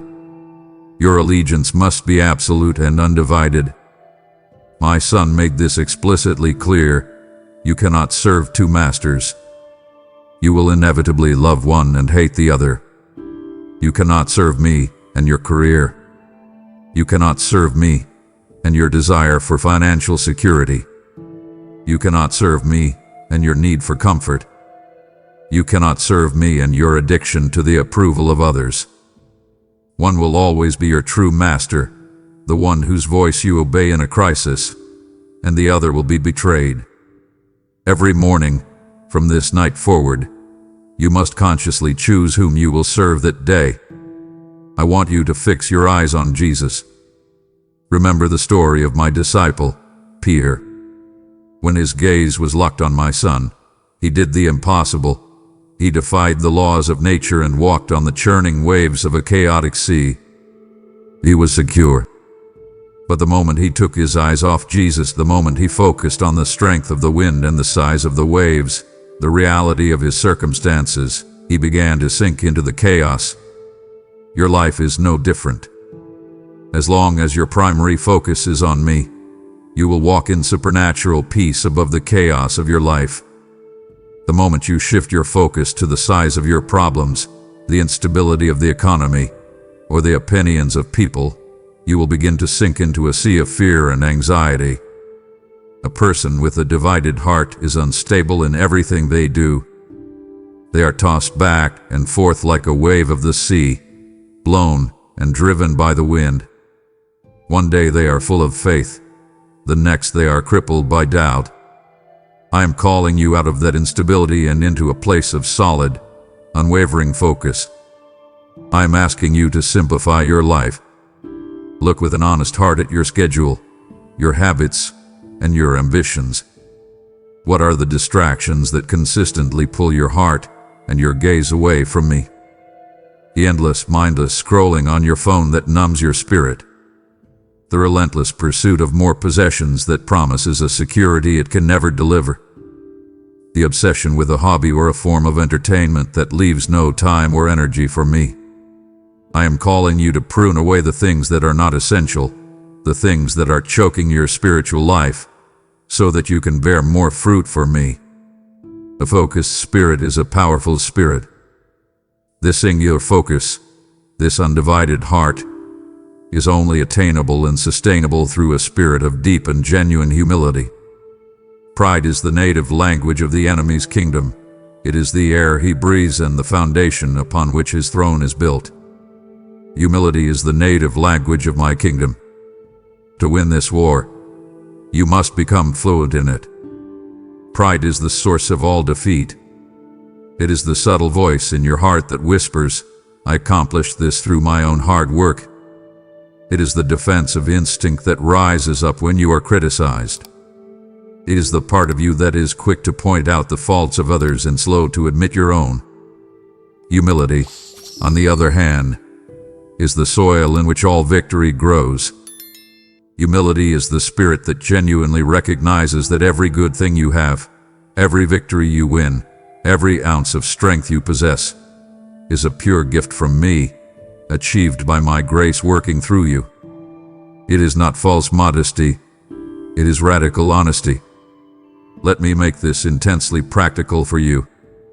Humility means being quick to listen, especially to those with whom you disagree. It means being slow to speak, refusing to add your own opinion to every conversation. And it means being slow to become angry, giving others the same grace for their mistakes that I have so lavishly given you. Humility is actively considering others as more significant than yourselves. This means you look for ways to build up, encourage, and esteem the people around you, rather than looking for ways to promote yourself. It means being the first one to apologize in an argument, even if you are convinced you are only 10% at fault. But listen very carefully to this, my child, for this is the true definition. Humility is not thinking less of yourself. It is thinking of yourself less. It is not walking around believing you are worthless trash. You are my cherished masterpiece. Humility is knowing that your incredible worth is so completely and eternally secure in me that you are finally free from the exhausting, lifelong burden of having to prove your value to anyone, including yourself. This freedom is the key. And here is a spiritual law as certain as the law of gravity. I actively resist the proud, but I pour out my grace generously and without limit upon the humble. If you ever feel that my presence is distant or that my power is blocked in your life, the very first place you should look is in your own heart for the poison of pride. It chokes the flow of my grace. Humility, on the other hand, opens the floodgates. Humble yourself before me, and I promise you, I will lift you up at the perfect time. I am in the middle of the deepest work, molding your character into the image of my Son. To turn aside now would be like a child leaving his father's embrace before the blessing is fully spoken. Do not wound me with such haste. There is more you must understand to protect the new heart I am giving you. As you walk in this path of humility, fighting this battle with weapons of love and endurance, your very life becomes a story. And this story, your testimony, is one of your most potent and often overlooked weapons. Do not underestimate its power. My word declares that you, and all my saints, overcome the great accuser by two things: by the blood of the Lamb and by the word of your testimony. Think of this. The blood of my Son, the most powerful cleansing agent in the universe, is joined in victory with your simple, honest story. His blood makes the victory possible, but you activate, apply, and proclaim that victory in your own life and in the lives of others through the word of your testimony. It is the personal proof that the redemption he purchased is real. I command you to never again believe the lie that your story is small, insignificant, or uninteresting. Your personal, specific account of my faithfulness is a mighty weapon. Your story of how I rescued you from that pit of depression, how I provided for you financially when you thought you were ruined, how I began to heal your broken heart after that devastating loss. This is not just a nice story. It is a living, breathing testament to my power that demolishes the enemy's lies. The enemy will try to silence you with shame. He will whisper, Your past is too messy to share. Your current struggles are proof that you are a fraud. No one wants to hear about that. Do not listen. Your testimony is not a story about how great you are. It is a story about how great and merciful I am. In fact, your weakness, your brokenness, is the perfect black velvet backdrop against which the diamond of my grace and power can be most brilliantly displayed. And every single time you open your mouth and recount my goodness, you are doing more than just encouraging someone else. You are preaching to your own soul. You are reminding yourself of the truth of my character. You are reinforcing your own faith and strengthening your resolve for the next wave of the battle. Your testimony can be the very key that unlocks the door to someone else's prison of despair. When they are convinced that their situation is hopeless, and they hear you share how I brought you through the exact same struggle, it ignites a spark of hope in their heart. It transforms me from an abstract, distant God into a personal, living Savior who is intimately involved in the messy details of human life. To know your story, practice telling it, and be ready to share it. It is a sacred and powerful weapon. Sharing the story of my goodness strengthens you. But you must know, my child, that there are some battles, some deeply entrenched strongholds of the enemy in your life or in the lives of those you love, that require a deeper level of consecration and a greater spiritual intensity. For these times, I have given you the powerful and clarifying discipline of fasting. I know the very word can make you uncomfortable. Your culture screams at you to indulge every appetite, to satisfy every craving instantly. But I am calling you to a higher reality. You must see fasting for what it is. It is not a spiritual hunger strike designed to twist my arm and force me to do your will. It is not a religious performance to prove your holiness to me or to others. And it is certainly not a method of punishing yourself for your sins. See it simply and powerfully as this. Fasting is the act of intentionally and temporarily denying your physical hunger in order to awaken and intensify your spiritual hunger. It is a declaration you make to your own flesh, to the spiritual realm, and to me, that your desire for my presence is greater and more urgent than your need for your next meal. This discipline accomplishes several crucial things for the warrior. First, it humbles you. There is nothing that makes you feel your utter dependence on me quite like physical hunger. It strips away the illusion of your own strength and self-sufficiency and brings you to a place of raw reliance on me for your very sustenance. It is in that place of humility that my grace flows most powerfully. Second, it sharpens your spiritual senses. When your body is not expending its energy on constantly digesting food, your spirit becomes more sensitive, more attuned to the quiet nudges of the Holy Spirit. The constant static of the physical world fades, and my whisper becomes clearer. It is like turning down the volume on your flesh so you can turn up the volume on your spirit. Third, it adds a focused intensity to your prayers. When you combine fasting with dedicated, specific prayer, you are creating a spiritual environment for a breakthrough. You are demonstrating the seriousness of your request. You are focusing all your being, body, soul, and spirit, on a single point of intercession. This is for the stubborn areas, my child. The persistent sin you cannot seem to overcome. The seemingly impossible situation in your family. The critical need for my clear direction in a life-altering decision. Do not be intimidated by this discipline. Start small. Perhaps you will fast from one meal and use the time to pray. Perhaps you will fast from something other than food, the endless noise of social media, the distraction of television, the comfort of sweets, to create a sacred space of quiet to seek my face. The object of the fast is secondary to the object of your heart. The goal is not to go without. The goal is to draw near to me. You have just heard my call to a deeper consecration, to hunger for me more than for bread. But even as you fast, there are millions of my children who are spiritually starving, desperate for the manna of my word. If your spirit has been stirred by this message, then answer the cries of the famished. Your giving becomes the bread I will break to feed a multitude, the very provision that saves a life from the wilderness of despair.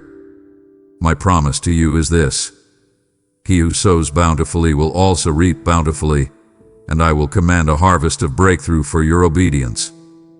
This is your moment to turn your own spiritual discipline into a lifeline for another. Act on the conviction I have placed in your heart.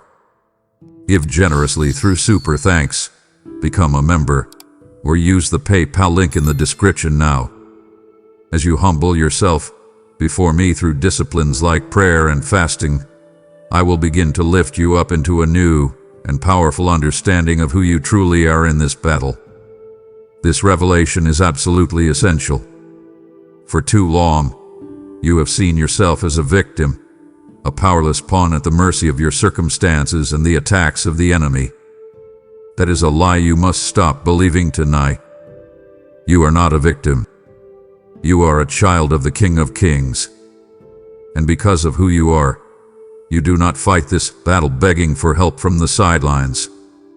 You fight from a position of God-given authority.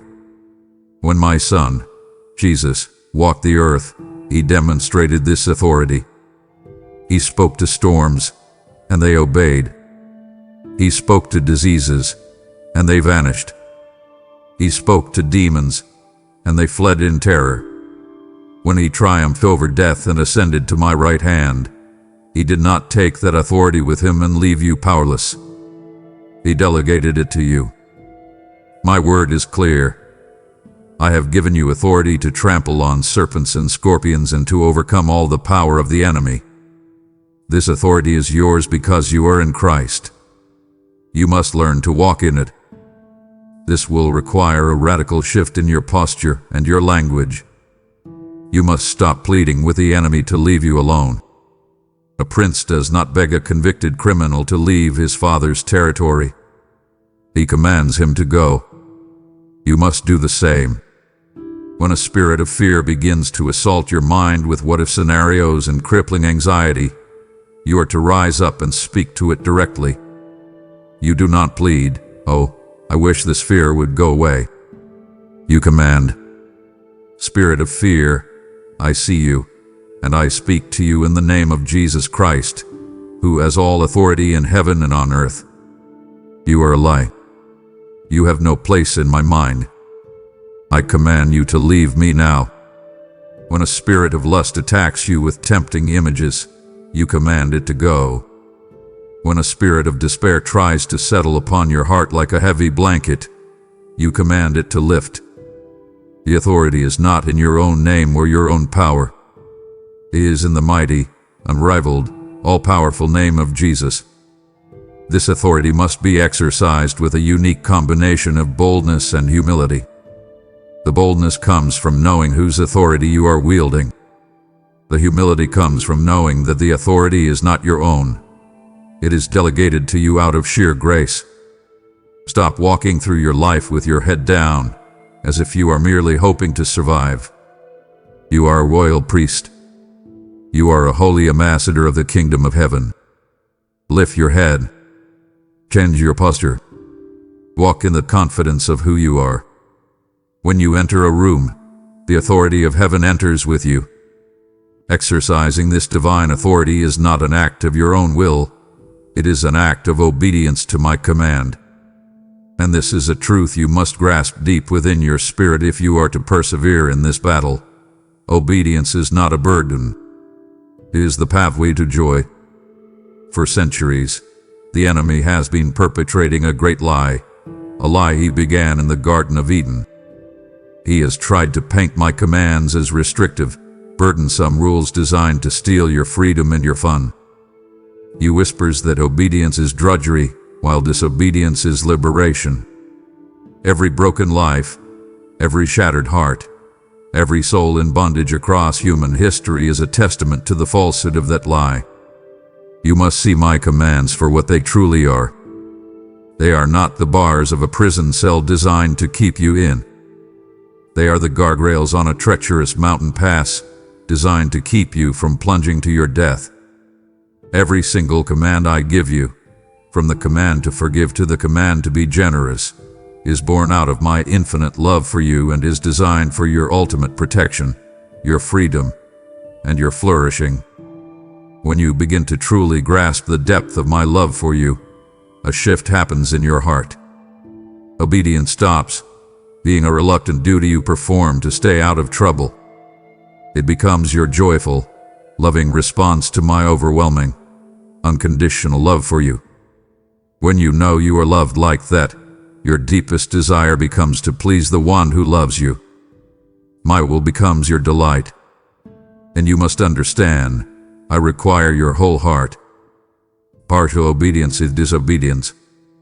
You cannot pick and choose which of my instructions you will follow, obeying me with your finances, but not with your tongue, submitting to me at church but not in your thought life. That is telling me that you believe you know better than I do in certain areas of your life. I desire your complete trust, your wholehearted surrender. Furthermore, when you hear my instruction, do not delay. Immediate obedience is a powerful act of faith that unlocks blessings and protects you from the enemy's schemes. Hesitation is the breeding ground of doubt and disobedience. The world shouts that freedom is the right to do whatever you want, but you know from your own painful experience that this path only ever leads to slavery, slavery to sin, to addiction, to fear.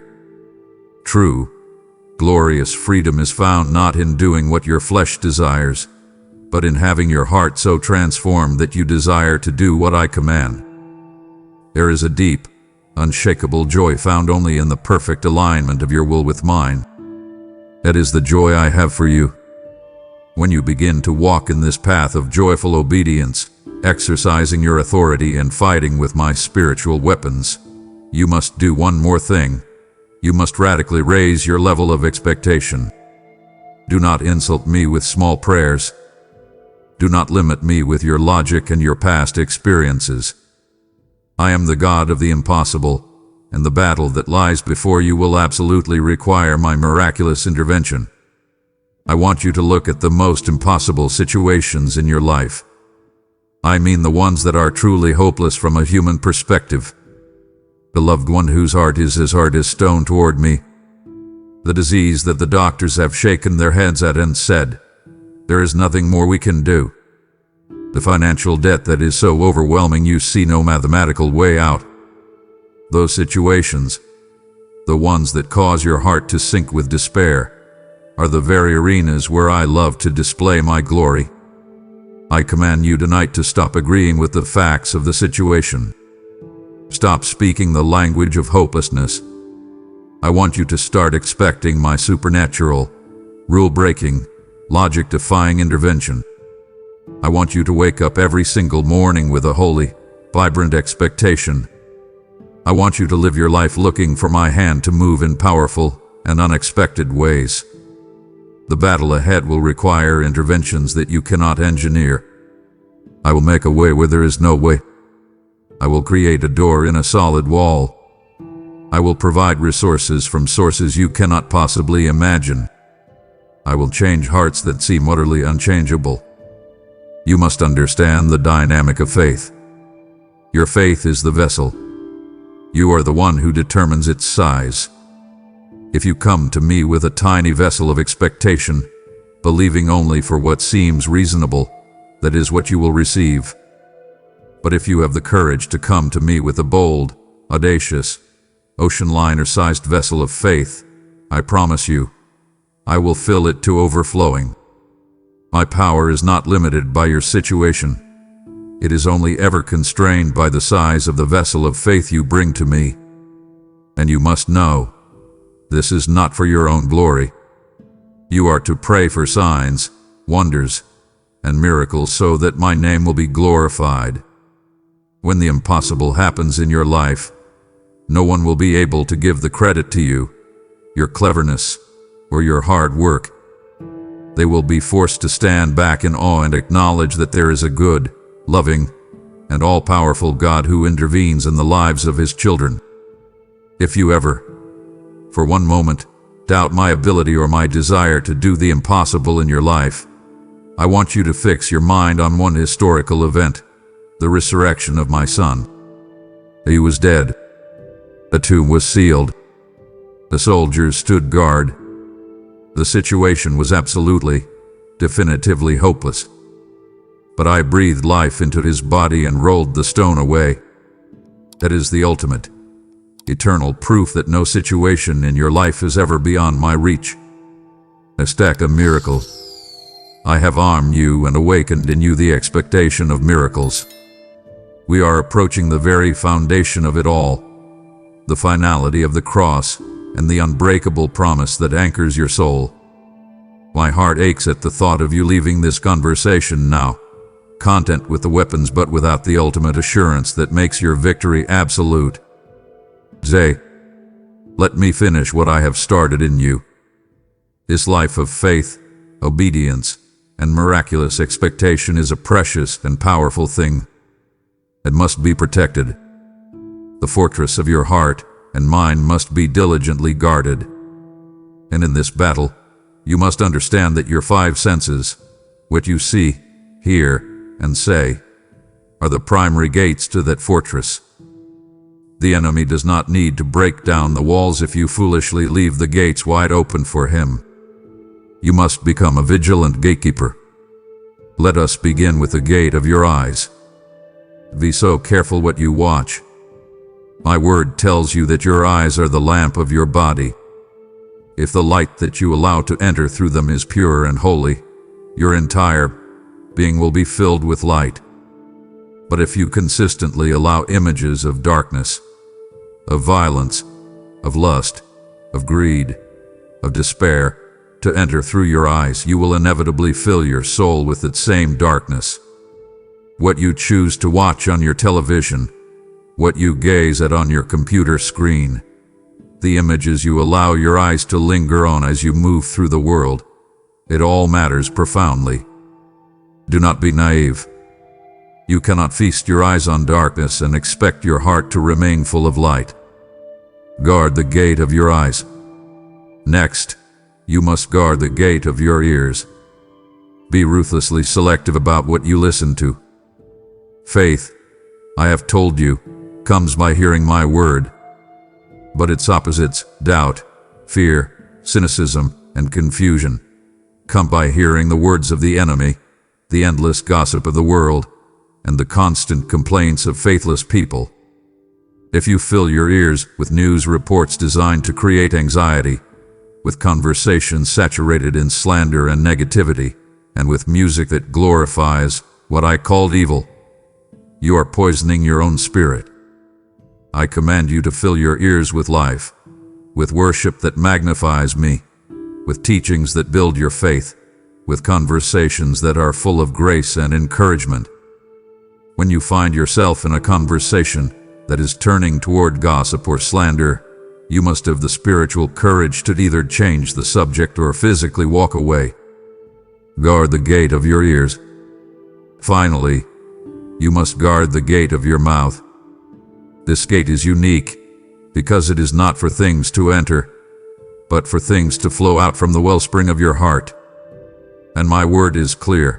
The very power of life and death is in your tongue. With it, you can speak life, hope, and blessing. Or you can speak death, doubt, and curses. You can use it to build others up, or you can tear them down with criticism and complaint. You can use it to declare my truth, or you can use it to repeat the enemy's lies about yourself and your situation. Do not let your mouth be an unguarded gate. Let your speech be always full of grace. You cannot immerse yourself in the moral and spiritual filth of the world during the week and then expect to stand strong in the spiritual battle on the weekend. That is like a soldier inviting enemy spies into his camp for entertainment and then being surprised when his strategies are discovered. You must be disciplined. You must protect these gates with everything you have. Why, my child, must you be so diligent in this battle? Why must you guard your heart, your mind, and your senses with such fierce intentionality?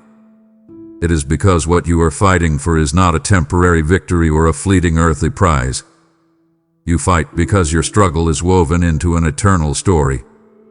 This battle, though it feels all-consuming and, at times, utterly exhausting, is temporary.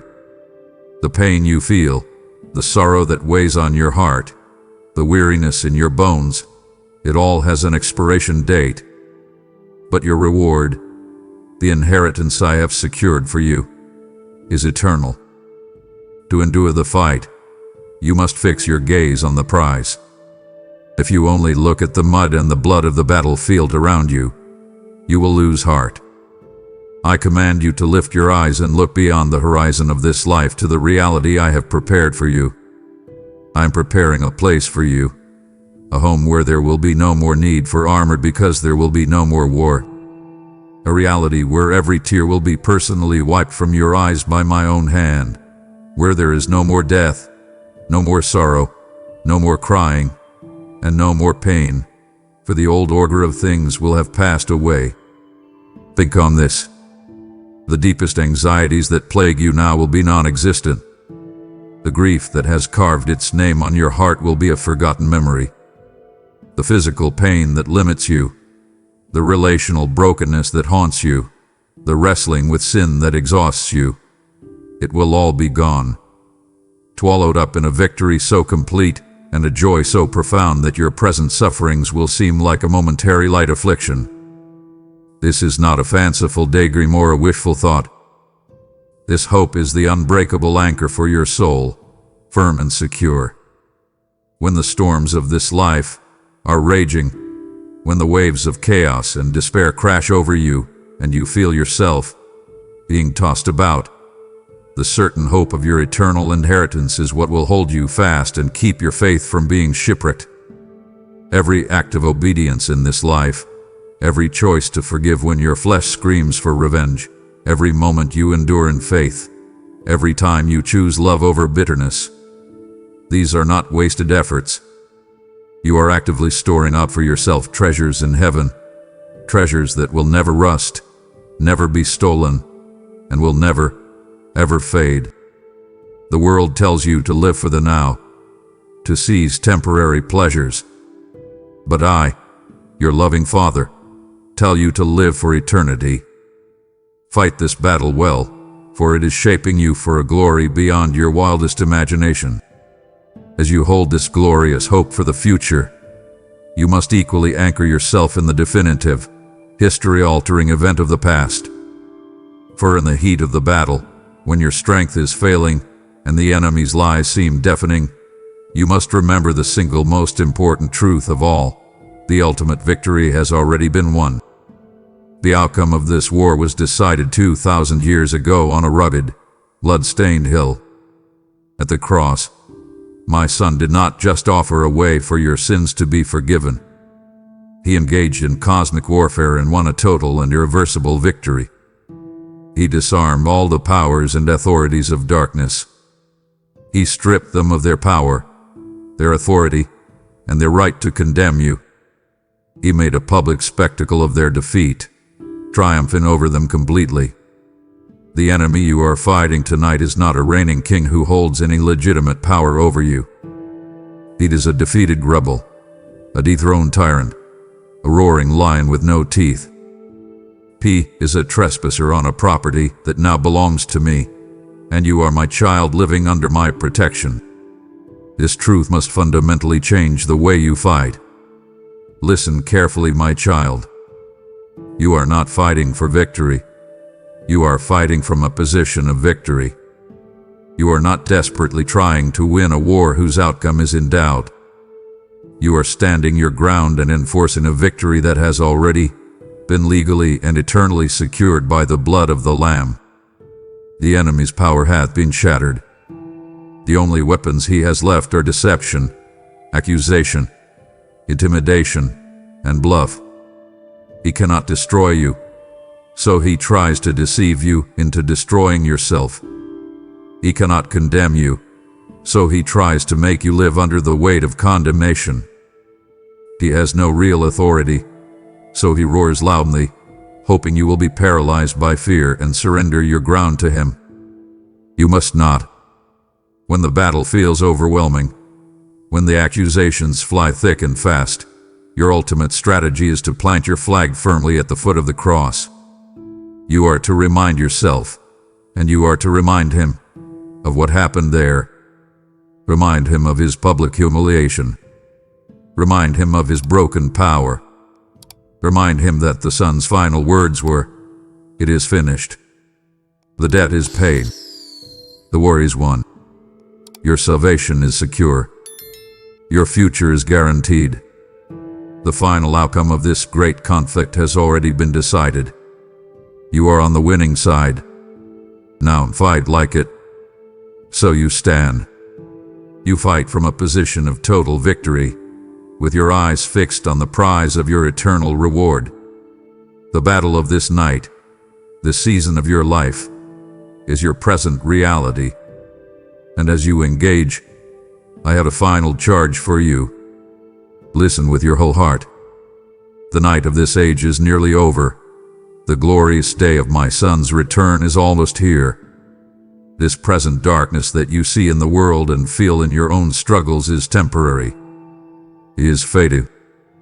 Therefore, this is not a time for spiritual complacency or apathy. The time is short. Your actions in this battle, the way you choose to live your life in this sliver of time you have on earth, will echo into eternity. I am charging you to live this night, this life, in a way that brings honor and glory to my name. Do not be discouraged if the fighting seems to grow fiercer, if the darkness seems to grow deeper. That is to be expected. Often, the darkest hour of the night is the one just before the dawn. When the enemy knows his time is short, he rages all the more.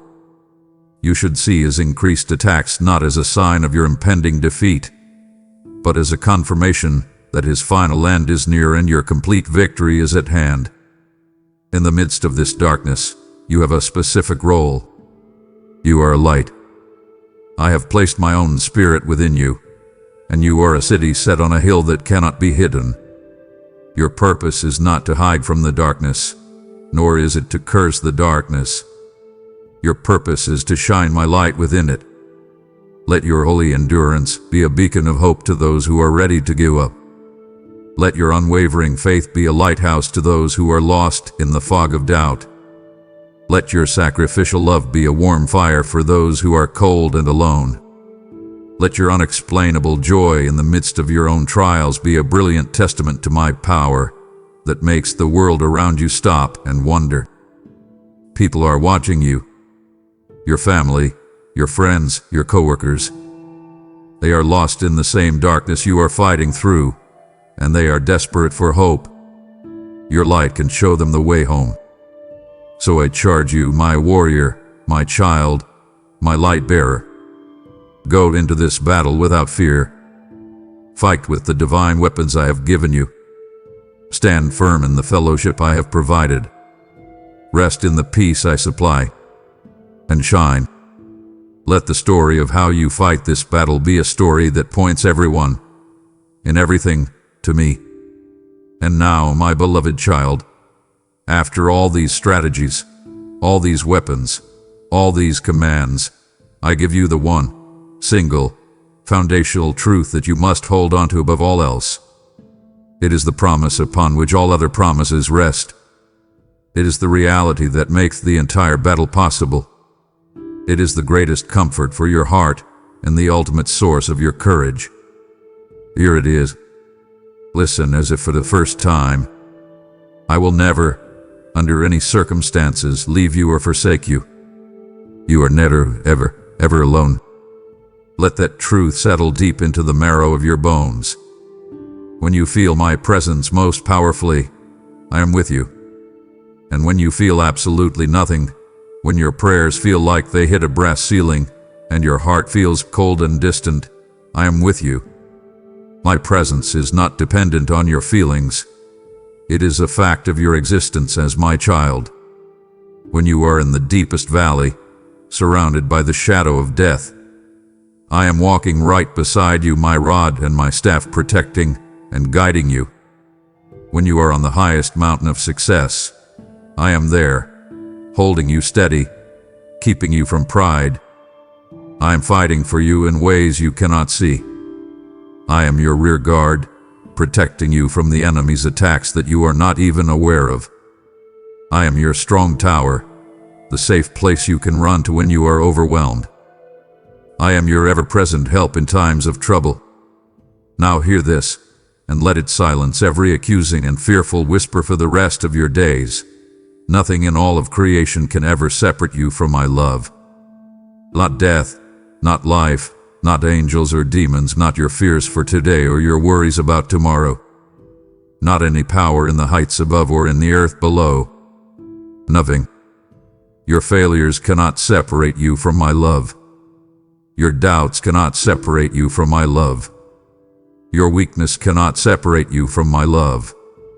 You are permanently, eternally, and securely held in the grip of my grace, and nothing can pry you from my hand. This is the ultimate truth. This is your final anchor.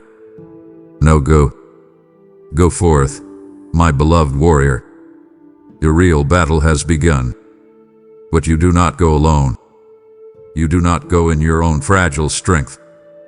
You go in my resurrection power, under my divine authority, and wrapped in my unending, unconditional love. Go, for I am your victory. My final promise to you is my greatest. I am with you always. If this truth has been the anchor for your soul tonight, then you must now become the proof of my presence for someone else. Your support sends these words like a river of living water into the driest, most desolate of souls, proving that I have not forgotten them. Your gift is my promise in action, a tangible declaration that hope is real and that I am near to the brokenhearted. I am breathing this truth over you now. One person gives freely, yet gains even more. For every life you touch through your generosity, I will rebuke the devourer for your sake and pour out a blessing you do not have room enough to store. A soul is waiting tonight to hear that I am with them, and your gift is the vessel I will use. Answer my call now. Release your support through Super Thanks membership with a PayPal link below. My child, my voice has found you for a reason. This divine appointment is now complete. The threshold of this night is before you, and a choice must be made. Therefore, do not let the silence reclaim this sacred moment. Let your first act in this new battle be a public declaration, a vow spoken into the atmosphere. Write it now for all the hosts of heaven and hell to see. My preparation is over. My real battle starts tonight. Your king will read your response, and I will meet you on the battlefield. Amen. If you believe in me, your heavenly Father, then like this video and leave a heartfelt amen in the comments. If you want to stay closer to me, then subscribe to this channel.